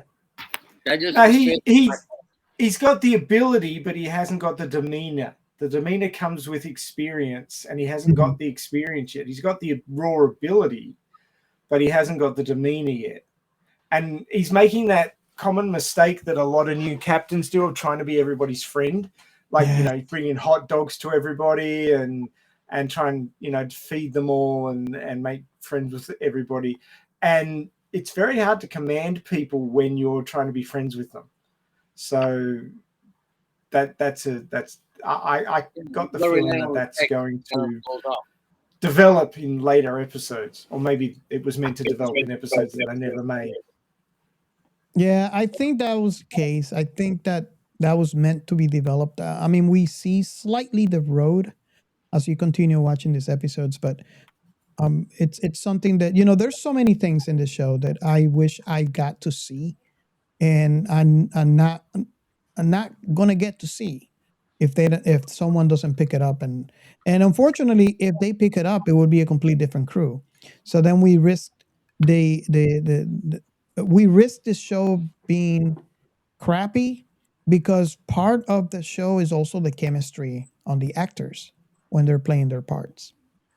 So I don't know. It's to me it's a catch-22.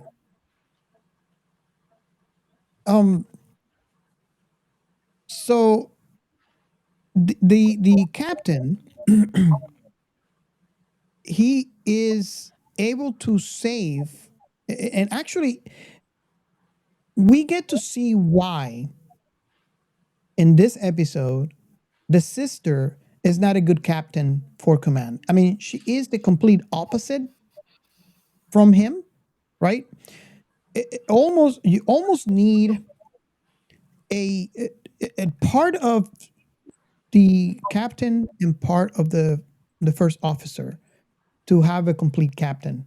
And I think after he was able to show his sister that he's able to do his job by saving the ship from her, it put him in a situation where the command is in full is fully completed because we would have her backing him up in all the so basically he's giving a command the only way that he knows how to give a command, which is being a friend to the crew. And number one is not. As a matter of fact, everybody's afraid of Hurt. So I think that they complement each other in the command of this ship. And because of the way he is, this actually works for the show. I know maybe Gio can speak more to that because you've seen more episodes. I know, Ray, you only seen this episode. I've got the very limited window to talk through. So, but You lucky you bastard. should be able to see what I'm talking about, even from this episode, as limited as it was. Do you guys agree with my comment? I mean, what is your comment on that? I do agree, and I think that you kind of segues to my. Would it be a good word to say the position of like why he's like it is, but why it works so well? It's like he's good at what he does, but he's incompetent. Does it make sense? Incompetent, you have to be descriptive as incompetent, I think, in my opinion, in his Being a delaying of person order. at something doesn't make you competent. If you were competent, you would do your job well. For example, making the analogy or the comparison with the captain at the Orville, he's competent, but he's not a prodigy. Mm-hmm. Yeah. Morgan, for example, his navigator is incompetent, but he's a prodigy. Yeah. You see? Well, I think slightly different. I think he is a competent captain, And that's but not okay, a competent, Karen. You're but not a entitled to competent, your opinion. but not a competent. Let me finish. Do you have? I'm halfway through the comment here. Like Karen, yeah, give me that attitude. I like it. Oh yeah. He is a competent captain, but not a competent leader. Yes. Okay. You're telling me yes and no together. Because how can you be a captain but you're not a leader? You have to be a captain to be a leader. And that is his issue, and that is his problem. So you're basically don't want to agree with yourself on taking a side. And this is a black and white issue. There's no gray areas here. No, nothing is black and white. I don't believe anything is black and white. Oh, that's why I made the assertion that he's a prodigy. He's good, but he's incompetent. If he were competent, he will be serious. He's not serious. He's good at what he does. He's a genius, but he's not applied. I see where you're coming from, but you tell me that he's an applied individual? Because if he was, he will be a total outcast to this group of doofus that he has crew. I see where you're coming from, and all I can say is I agree to disagree. But I see where you're coming from. Here's a mental exercise for you. Could you imagine Jean-Luc Picard in command of this ship? I think that Robert is a Sasuke guy if we go into Naruto. Ouch! I heard you feels. Oh God, Captain Chaos. Living up to his name No Naruto. every way of the world. Yeah. Awesome. Okay, so what? I guess we're talking. I mean, this show. It's fun to watch. I'm gonna get ahead of you, Robert. You're gonna say now. I think this is part of the show now where we made that question. Yeah, we're gonna ask that question. And only because I do have to agree. This is a funny, silly show that I really enjoy, and I think if you watch it, you will enjoy it as well. I agree. But there's not much. I mean, do you guys agree with this? That there's not much meat If it on this wasn't episode. that good, none of us would want to watch more of it, and that's not the Yeah, case. but We all watch do more of it. you agree that it's not much meat in this episode? It's like you said at the beginning, Robert, which I agree. It's that this is a comedy with sci-fi in it, and it's a total perfect blend. Taking that into account, that it's not gonna go very deep into theoretical science or sci-fi because it's mostly comedy. The sci-fi is like the subgenre in this show. So if we were to look at it, we'll find it in sci-fi or comedy, but most likely you're gonna not see it on a sci-fi list. There's gonna be a lot more titles that are gonna overshadow that in those shows that are canceled or whatever, so we can find it still. But if you look at comedies, the show is gonna pop up at the top. It's fun as hell, and I mean that's the backbone of how this show is structured to be. Anyway, so it makes total sense. We agree on that. You see, we can agree on some things, man. Ray, you were saying something? Was it? Hey man, you're male. You're male. Don't try to be a bitch. It's not gonna be. No, it's just that You can be a Captain Chaos takes over the narrative, and I just sit back and let him go Biologically, it's because there's impossible. no get. Just right in the Stop way. me. Just right in the Just way. right the way. That's right. That's right. Just right in the way. No, I actually think there is a little bit of meat on here, but it's craftily hidden in and around the comedy. Comments like, "What are we going to do about this ship? If we'd had a more modern ship, we would have had enough thrust to escape that tear in space. I mean, this thing's a piece of crap." They drop all these little nuggets all through the episode, and that's why I was saying that the writers are very good. Sure, they write on one level, they write good comedy. On another level, they sprinkle in little bits of science and little bits of logic. On another level, they make it look dodgy to start with, so you're thinking it's a fan-made thing, and then it comes good. They ramp up things deliberately. You can tell this is really well crafted. And I've got big hopes for the later episodes that they're really well crafted as well. But I do think that there's enough science here to be a framework to hold the comedy, and I think that's what they were aiming for. Yeah, and just so you guys know, if you look it up in IMDb, is categorizing this as an adventure comedy sci-fi. The comments that you hear, especially back in 2015, actually more of 2015, they're calling this. And the thing is, I don't know about The Office though, so Gio might know a lot more about The Office. Was The Office out by 2015? I'm not sure. Yeah. But I hear comments that say that this is a hybrid of Star Trek and The Office, and I'm like, I can see this. Because of the I would say sarcastic and ironic touch of comedy that he has, and it's mostly about the interaction with the crew, within one and another character. It is. I think that the Orville also got to get some of that flavor as well. The Orville also expand more on the universe, which is not something that much happens in The Office. The Office keeps up to what that space is really. It's very rare when it comes out of what The Office is to the surrounding world. Yeah. But yeah, that's a perfect comparison actually. Yeah, that's what I Honestly, find that you know I have. that sci-fi. I don't know why you haven't still tried to make it. But don't worry, I'll find a show that you love, and I'll take revenge on you and just reject. Um, this the saddest thing that I would leave you guys with is the fact that there was big hope for this show by Yahoo. I think if I'm not mistaken, it was called Yahoo Screen. It was a part of Yahoo Entertainment on the website back in 2015. This show, like Ray mentioned, it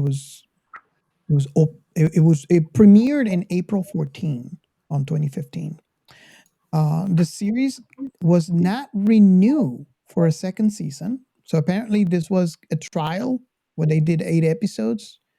But it wasn't renewed because the show was bad or good. It wasn't renewed because Yahoo Screen was shut down the following year. So um, Yahoo leadership decided it wasn't giving them any profit, so they shut down the whole operation. And it's sad to see because I don't, I hate to see shows like this. I mean, granted, this is not, an out of this world show, but it's a lot. It was a lot of fun to watch. It was a good show, and it's sad that it didn't get a chance. It was just that the company that was making it couldn't make it anymore. That's basically it, and not that the show, was good or bad. And obviously, because it wasn't much advertised unless you were on Yahoo at the time. Um, I I venture to say that many people still today don't know this show existed. Mm-hmm. Do you guys agree with that? Yep, I do. So, I guess I was. You know what? You are right, Ray, in when you said. I guess that would be you would have to watch more episodes to see the meat that is in this story. And when I mentioned there wasn't enough meat, I meant for this episode only. Um, there's a lot Well, of nuggets of science that really impressed me at the time. I'm sorry, you were saying? I was just going to say you can't put a whole lot of scientific meat in something where you've got to introduce the characters and introduce the situation. I mean, they managed to squeeze in some bad guys and one problem that needed to be overcome, which was the alien invasion of the ship. But Mhm. it's only 30 minutes. It's not even Mhm. like Star Trek had an hour to do Yeah. something.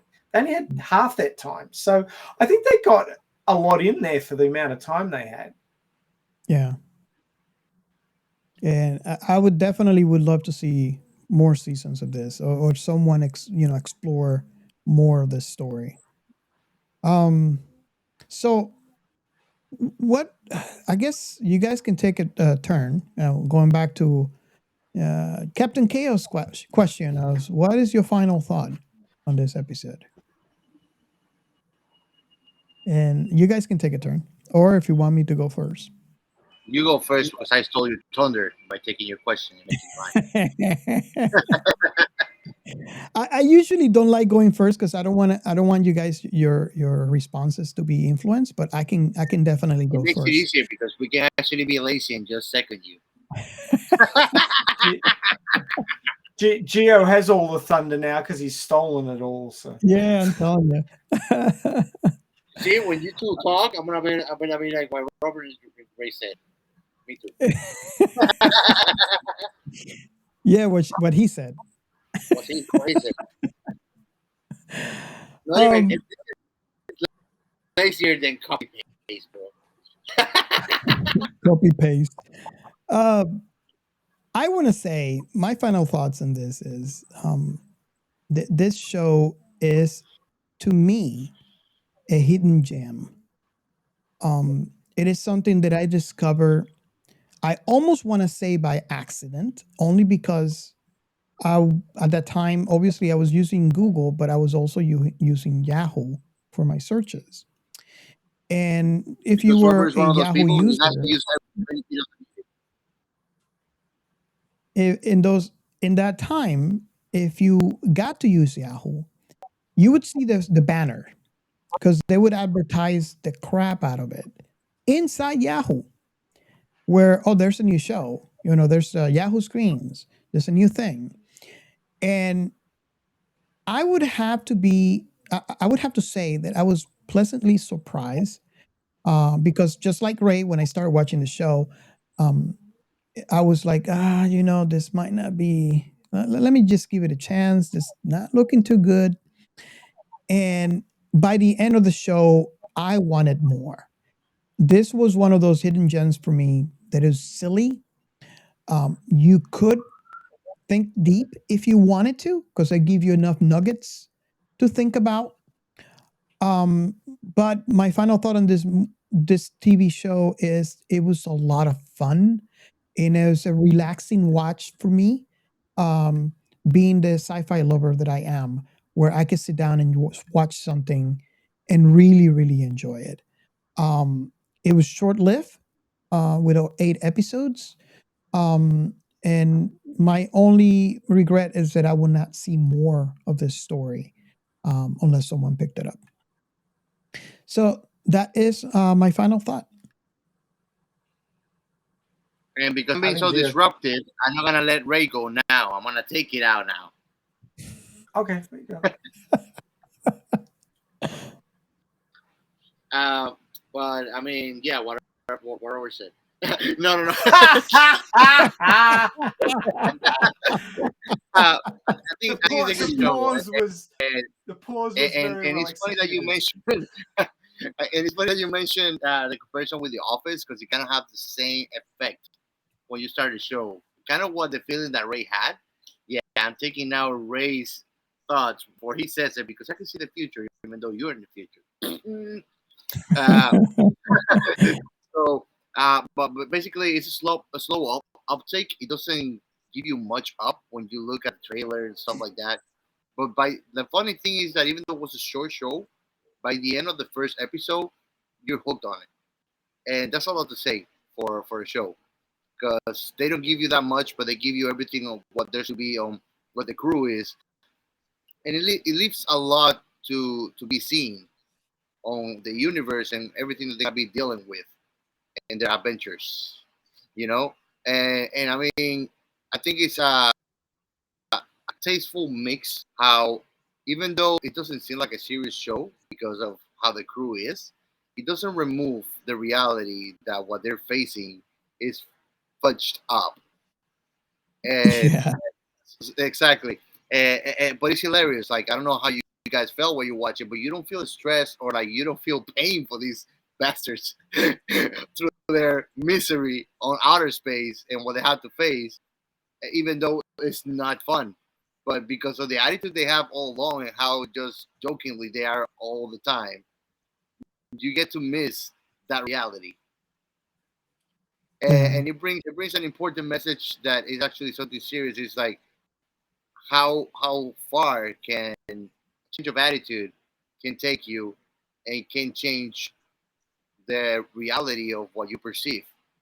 Um, Basically, you cannot change external factors, but you can change how you react to them, and it can make a Mhm. whole difference for you and others around you. Yes. I definitely suggest this for everybody, even though it's gonna be like kind of putting a knife in your leg, and it seems fun, but every time you put it deeper, it's not fun because it's gonna go there. It's the same thing. It's a short episode, but I love these kind of things. I kind of like a shonen flop. That's what I love these guys do. I'm missing it now. But basically, it's like when a show is good, it doesn't matter if it gets canceled. It's worth your time watching, and maybe just like we're being able successfully to get Alita sequel to be a big possibility. It's gonna come out soon. I hope James Cameron get the shit together and get it done. Well, it's Disney that's holding everything up. Every- That's another fear, man. They fucking it up. But as long as they don't bring Shyamalan at night on it, it should be fine. Oh, God, no. Ah, Yes, no, Robert. don't even suggest Avatar: it. The Last Airbender is just cartoons. You stop bringing that shit up. There is no live action movie. They never That made mental one. tackle that you It's a have, there's a live fallacy. action on it. I don't know where you got that shit from. But it was better than Dragon Ball, man. You're watching too much YouTube fan fiction shit. Two You are. two of the great movies made, you know. Yeah, you're watching too much YouTube fan fiction shit. You are. Stop it, I Robert. think you've been down in the engine room too It's long there, harming you, Robert. You got Robert. too much radiation. Yeah, I was I think hanging out so. with Fletcher. But I mean, I think that is a show worth watching, and I mean, just being a sleeper show, a hidden gem, maybe gets enough attention that maybe a petition is gonna be signed up, and if we're lucky to have somebody that will listen to their audience, they're not gonna fuck it up and bring it back, and it will be great. There's a lot of shows that I've spoken in the past that are more on a serious note, but are just as good. That are on the same boat. You know, they got canceled, Alex Y, Kapka. You know, so I mean, it's totally worth watching for sure. Awesome. Now, Ray has And something. You're welcome, Ray. Gee, is there anything else left to say? It's kind of after that. Well, you can hey, you can Well- always say whatever Gio said. Yeah, no, I'm not. I'm not about about my plan, Ray. to. Talk I'm not dirty about to to me. hand over my short but important commentary moment to the guy who's. Fondling plants. I'm not gonna say what he's doing. Just go and watch it on Facebook, watch and it. you Don't two, watch it. you two can roll your eyes and possibly hurl. Yeah. You should come and watch it. Honestly, bro. Why wouldn't you come? Look, Honestly. Dust thought this show was good enough to pick up. So yes, thank you. Let's see. Dust has nearly 3 million subscribers. Now, does it show how many watches this has had? I don't. See, Oh, now it's had 630,000 views in the last 2 years. So it's not. It is getting views. It's being watched. So I think it's worth watching. I think that the writing is quite clever, and that well, I'm hoping that it goes from strength to strength. I think they've got a good sort of mixture of sci-fi and comedy. It seems to be working. They deliberately made it not work at the start, which I was surprised about, but I picked up on that. And I think that it could have had legs if it had the opportunity to continue going. And I think it. Well, I'm basing this on what you two guys said, but I think that it's the rest of the season, the 7 episodes that I'm yet to watch, will be interesting, and that some more would be good as well. So, yeah, give it a go. I mean, you can watch the first one for free, or actually watch the first 2 for free on YouTube. They don't actually have any more than that. I just had a quick squeeze. But you can watch 2 episodes on YouTube, and yeah, you can decide for yourself. Awesome. Okay, so we're gonna move to the next and last segment. The science in sci-fi. And I have one only because this was something that I found really interesting from the beginning of this, when I watched this way back. And it's going back to where the scene, we see the scene right after they have gone through to the other space, no point intended, where Kent Woolworth was explaining what just happened and how they went through. And if you notice, he called it brain. They just went through brain, which is BRANE, which is short for main brain.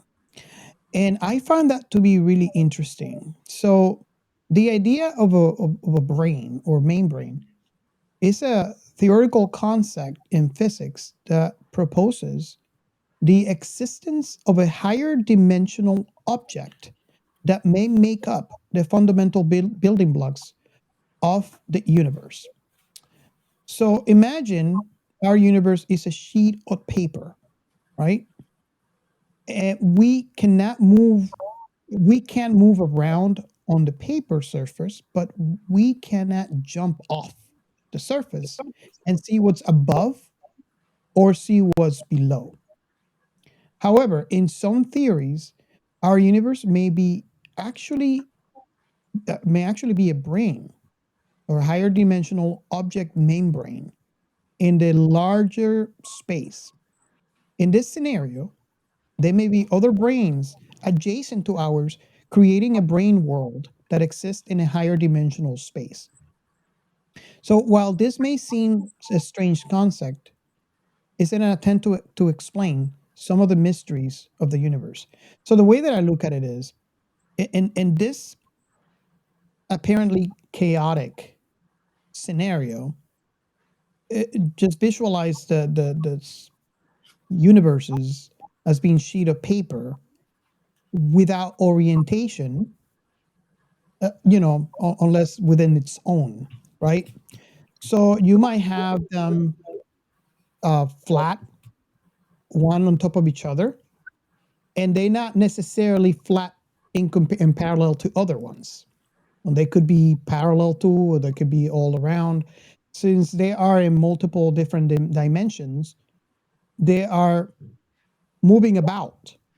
So in some instances, you know how big a universe is. So just have this in perspective. There is a possibility that we have many collisions between universes, but we might not never ever know because the universe is so big. It might have happened somewhere else that even our telescope cannot reach. So the theory is that when this happens, As long as my telescope can reach the sexy neighbor window, I'm fine. well, that's still within this universe. So it in this theory explains that there's a possibility where these two um, uh, sheets of paper, let's call it, the universe, they either touch each other or collide or go through it. And when they touch each other, they create this, um, let's call it a break in space that allows you to travel from one to the other. But um, Fleeting. it's so fleeting that if you're able to travel, you're stuck because that universe is going to continue on its journey. It might collide with another universe, but you don't know where within the new universe that Universes you're or galaxies. in, it's going to collide with the other universe. So even if you know when, you Are might you not have talking the about universe or galaxies? universe. You're talking about universes. Universe. All right, so So different realities crashing into each other. we're talking about higher than fourth dimension. Gotcha. These are multidimensional objects, That's higher the point that dimensional you objects. made about the arrival. Yeah. Now I. Exactly. So again, I have to mention this. This is a theory only.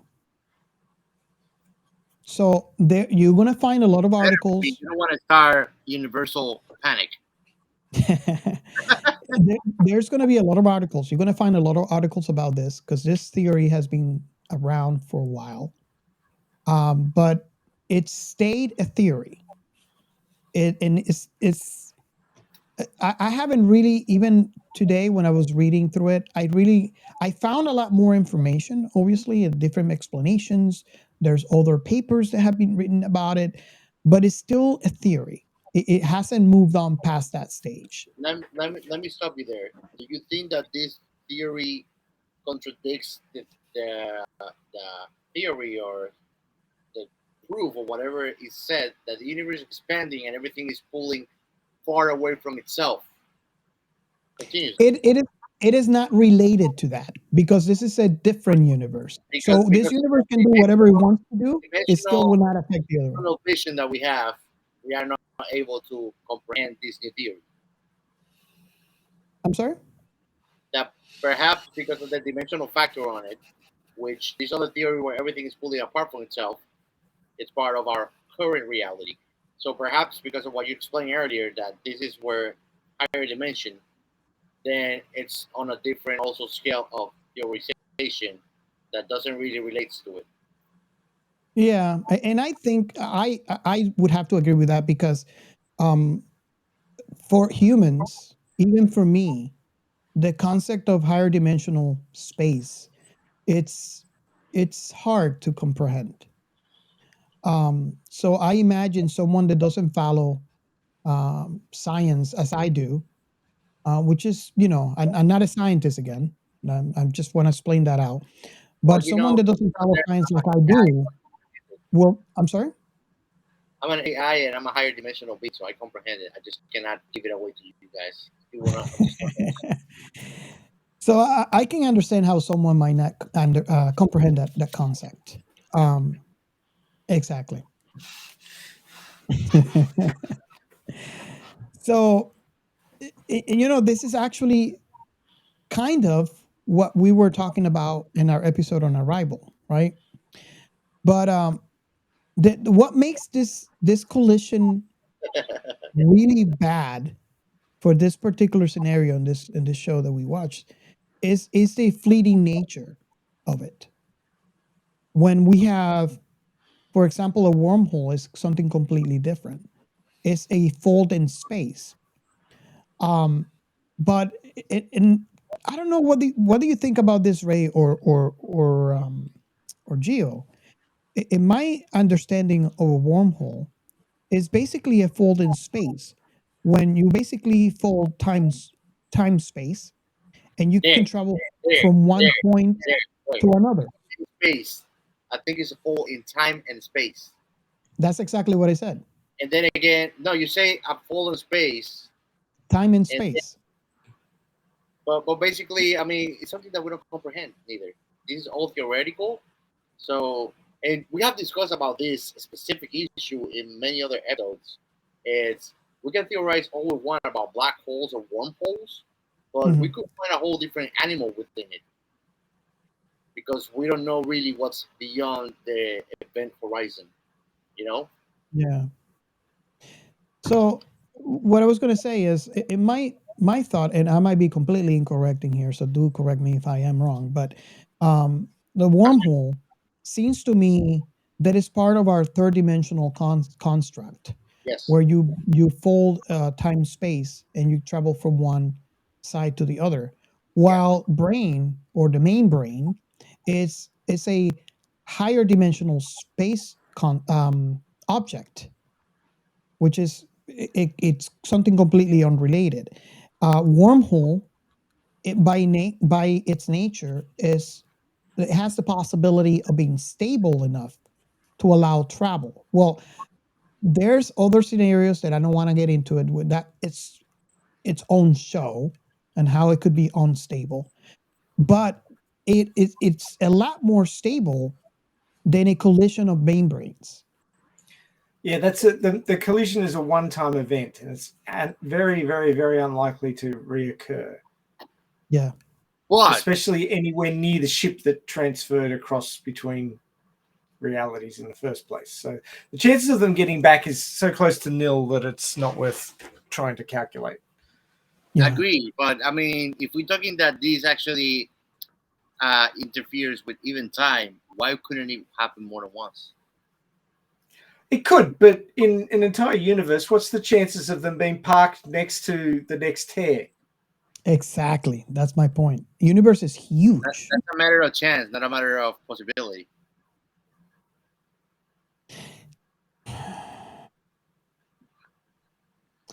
Well, maybe we need the Hitchhiker's Guide's Impossibility Drive.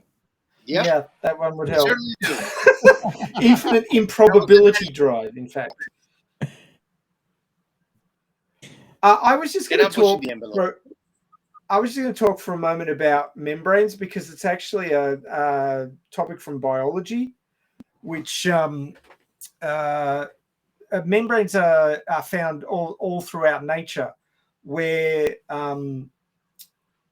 it's basically separating things. And there's a need to separate things because, well, for example, every cell in your body has a membrane around it, which stops the material from one cell mixing with the material from another cell. And if you don't have these distinct groupings of things, then you can't function as a biological organism. It just you've got to be able to concentrate ions and do various other things that requires some way of separating things. And that's what membranes do. And there's not just membranes around your cells, there's membranes within your cells that do other things. They also hold other structures that do other jobs that if they were just floating around, they wouldn't be concentrated enough to achieve their objectives in any sort of reasonable amount of time. So the whole process of life requires these membranes. You've got to have these separations. But the question is, why would universes need to be separated? Why would that come into place in the first place? So these are questions that there's these theories about brains and separations between universes, but what is the reason why they exist? What is the functional reason for those existing? So there's a whole bunch of stuff that, while it sounds interesting, it's so theoretical that there's just nothing to go on that can be measured, and nothing that we can actually experiment on to prove whether or not this theory holds any water. So until there is some way of doing that, whether it's our technology improves or some other change occurs that enables us to do something with it, it's all just going to remain an interesting theory. Whatever. Yeah. And the nature of this kind of thing, I'm just surprised just by the fact that someone has thought deep enough to explain it in that way. Just because we have no way of testing or experimenting with it. And I know that the truth is in the math, but still, it surprises me that it's explained in such a way without an actual first-hand experimentation. Yeah. I mean, most things that people try to explain to you will be explained in a fashion which relates to your previous understandings. If you try to explain something to somebody who has no understanding of, like, they say, okay, imagine jellyfish floating in the ocean, and every now and again they bump into each other. You've seen jellyfish, you've seen them floating around in the water, you've seen them bump into each other. So you can immediately understand the sort of thing they're trying to tell you. But if you've never seen a jellyfish before, it means nothing to you. I've seen a jellyfish, but dead. In the water, you don't see those fuckers. You just feel them. And then you want somebody to pee on you. Well, there's a river between myself and... a time where you want to so badly. Oh my God. I'm just going to pretend he didn't say that. So there's a You're river going to tell me called that's not scientifically correct? Let's put fetish aside. You just got to ignore it because you have to agree with it otherwise. I think what you're trying to say is salt. No, you want somebody to... Salt.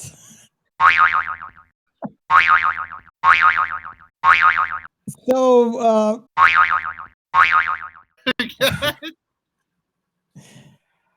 I was just going to say that there's a river called the Hawkesbury River that you travel across a bridge on the train, and you can look down, and depending on where the sun is in the sky, you can see a lot of jellyfish floating in there. So it is possible to see jellyfish without actually having to go and cuddle them, like it seems that have you seen the ones that watch Captain Chaos want to do? Japan that are luminous at night? Yeah. Those are cool. Yeah, I've seen videos of it.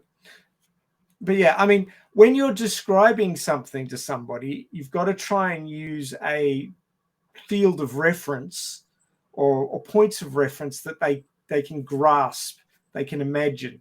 So that's why they came up with this floating jellyfish thing, because you can usually go down to the aquarium and see some jellyfish floating in a tank, and every now and again they bump into each other. So you can see that. And that's why they use that analogy, because you've got to have some term of reference that the person can understand. Otherwise, the description will just go straight over the head. They've got no way of getting what you're putting out there. Yeah. So I mean, jellyfish is an easy one, but you could say, like, you get two sticks with fairy floss, what we call fairy floss over here. What do you call it? Cotton candy. You get two sticks with cotton candy on them, and you sort of wave them around. Two kids waving them around, and every now and again they bounce off each other. Same sort of thing. But it's come down to the jellyfish one because most people know the jellyfish one. So I mean, it's just a way of describing something that most people will be able to grasp mentally. Yeah. But I mean, these universes may exist in the same physical space because I mean, there's huge amounts of space between the atoms. If you were crushed down to a solid mass, you would be smaller than the size of your little fingernail, because there's so much space between the atoms in your body that because of the energetics between the atoms, you can't physically push through. But there's all that space there. So who knows? Maybe these universes actually exist in the same space, but the atoms are in those gaps, or something like that. We just don't have a solid understanding, because we can't measure it, so therefore it's all theories. But I mean, there's hundreds of ways of thinking about these things, and there's thousands of possibilities, and that's what deep thinkers are about. They're trying to think up how these things could exist. And generally, you can't go off and measure something and study it without having some concept to begin with. That's why you have a null hypothesis before you start experimenting. Yeah. You've got to have some idea before you can test it. Yeah. And I mean, experiment is just the path to making it practical, to actually confirm the reality of it. Yeah. So it's sci-fi until then, which is a thought experiment. Mm-hmm. Yeah. Exactly. Awesome. So I guess this concludes this episode. I hope you guys enjoy this show. If you never heard this show before, let us know. Reach out to us on Twitter, on Discord. If you watch it after, or if you agree with any of the comments, let's start a conversation. I'm still very curious. If you like this show, I want you to go to our Discord and tell us what will be the perfect measures for your AI in boobs, waist, and butt. I guess Natasha is waiting. Oh, yeah. I'm gonna go watch my boobs after the show. Robert, we need to put a conversation bot in a channel on the Discord and call it Natasha. Yes. Oh God. I'm gonna work on that. It's gonna be in the ponytail. and have a deal blackjack. Awesome. So yeah, I'm very curious about multiple things. I'm curious to know if you guys listening out there, if you have seen this show before, if you have not heard this show before, did we, were we the ones who actually pointed this show to you for the first time? And if you decide to, watch the first episode, did you like it? And if after watching all 8 episodes, let's go back to Discord and let's meet up with Ray. And let's see if you guys agree with Ray. We don't know what his thoughts will be after he finished the entire season, which is only 8 episodes. You already know kind of what I thought. My thoughts don't count, right? You just omit me. And well, if you let me finish. If you let me finish, you might know. The only So thing that matters for you and me is just the boobs and the ass on the AI. It's so all what I sex was gonna guy. say, is, if you already know what me and Captain Chaos think about this. If by listening to us in this episode, um, we actually watched. I think Captain Chaos watched the entire thing once, or did you watch it multiple times? No, I watched it Once. once entirely. In the last couple of days, today I just watched the episode for today. But in the last couple of days, I watched maybe like 3 or 4 episodes because it's so nice. It's so nice and good that it's easy for you to just keep on going. Yeah, yeah. I watched it multiple times, and I think at this point it's mostly nostalgia because there's the show left a lot of questions for me that I would love to answer, and I'm scared that if someone picks it up, it would turn out to be something completely different because it has the potential to be anything that it could be. So, with that being said, thank you so much for coming and listening to us one more week. We are really, really excited to have you with us, and very thankful that you come week after week and listen to us. Just remember, it would mean the world to us if you just go into our YouTube and listen to our episode there as well, and subscribe and like our shows. We need the subscribers to help this show grow, and also subscribe in your favorite catcher of choice. We are everywhere. If So you those don't of you that find are listening, it's your job to actually get it to your friends, bug them out, and make them not your friend anymore if they don't want to listen to this. so Good. if you have friends, and let me translate Captain Chaos language because I gotta translate it to English. If you have friends that love sci-fi, send us our link. And if They you would. have friends that don't do it too. They might have an annoying friend that likes sci-fi, bothering about it, and this is the perfect excuse for them to get them off of them and get to us. Nice. Or if you want to get someone into sci-fi, there you go. Yeah. Our catalog is, if you go through our catalog, you see how easy it is to find the stuff that you want to listen to. Or if you want to So just hear perverted things, you just gotta come and listen to me. that's what we have Captain Chaos here for. So again, thank you so much for being on our show. Just one more time, we really, really appreciate not only you listening to us week after week, but also the engagement. We really appreciate the conversations that we have on Twitter. And if you are on Discord, or even if you're not on Discord, I invite you to join us on Discord and let's continue this conversation, which is something that I hope that as you are as a lover of sci-fi as I am, that you would enjoy just as much as we do. Again, Hell yeah. thank you so much, and see you next week. Goodbye. Later. Bye bye.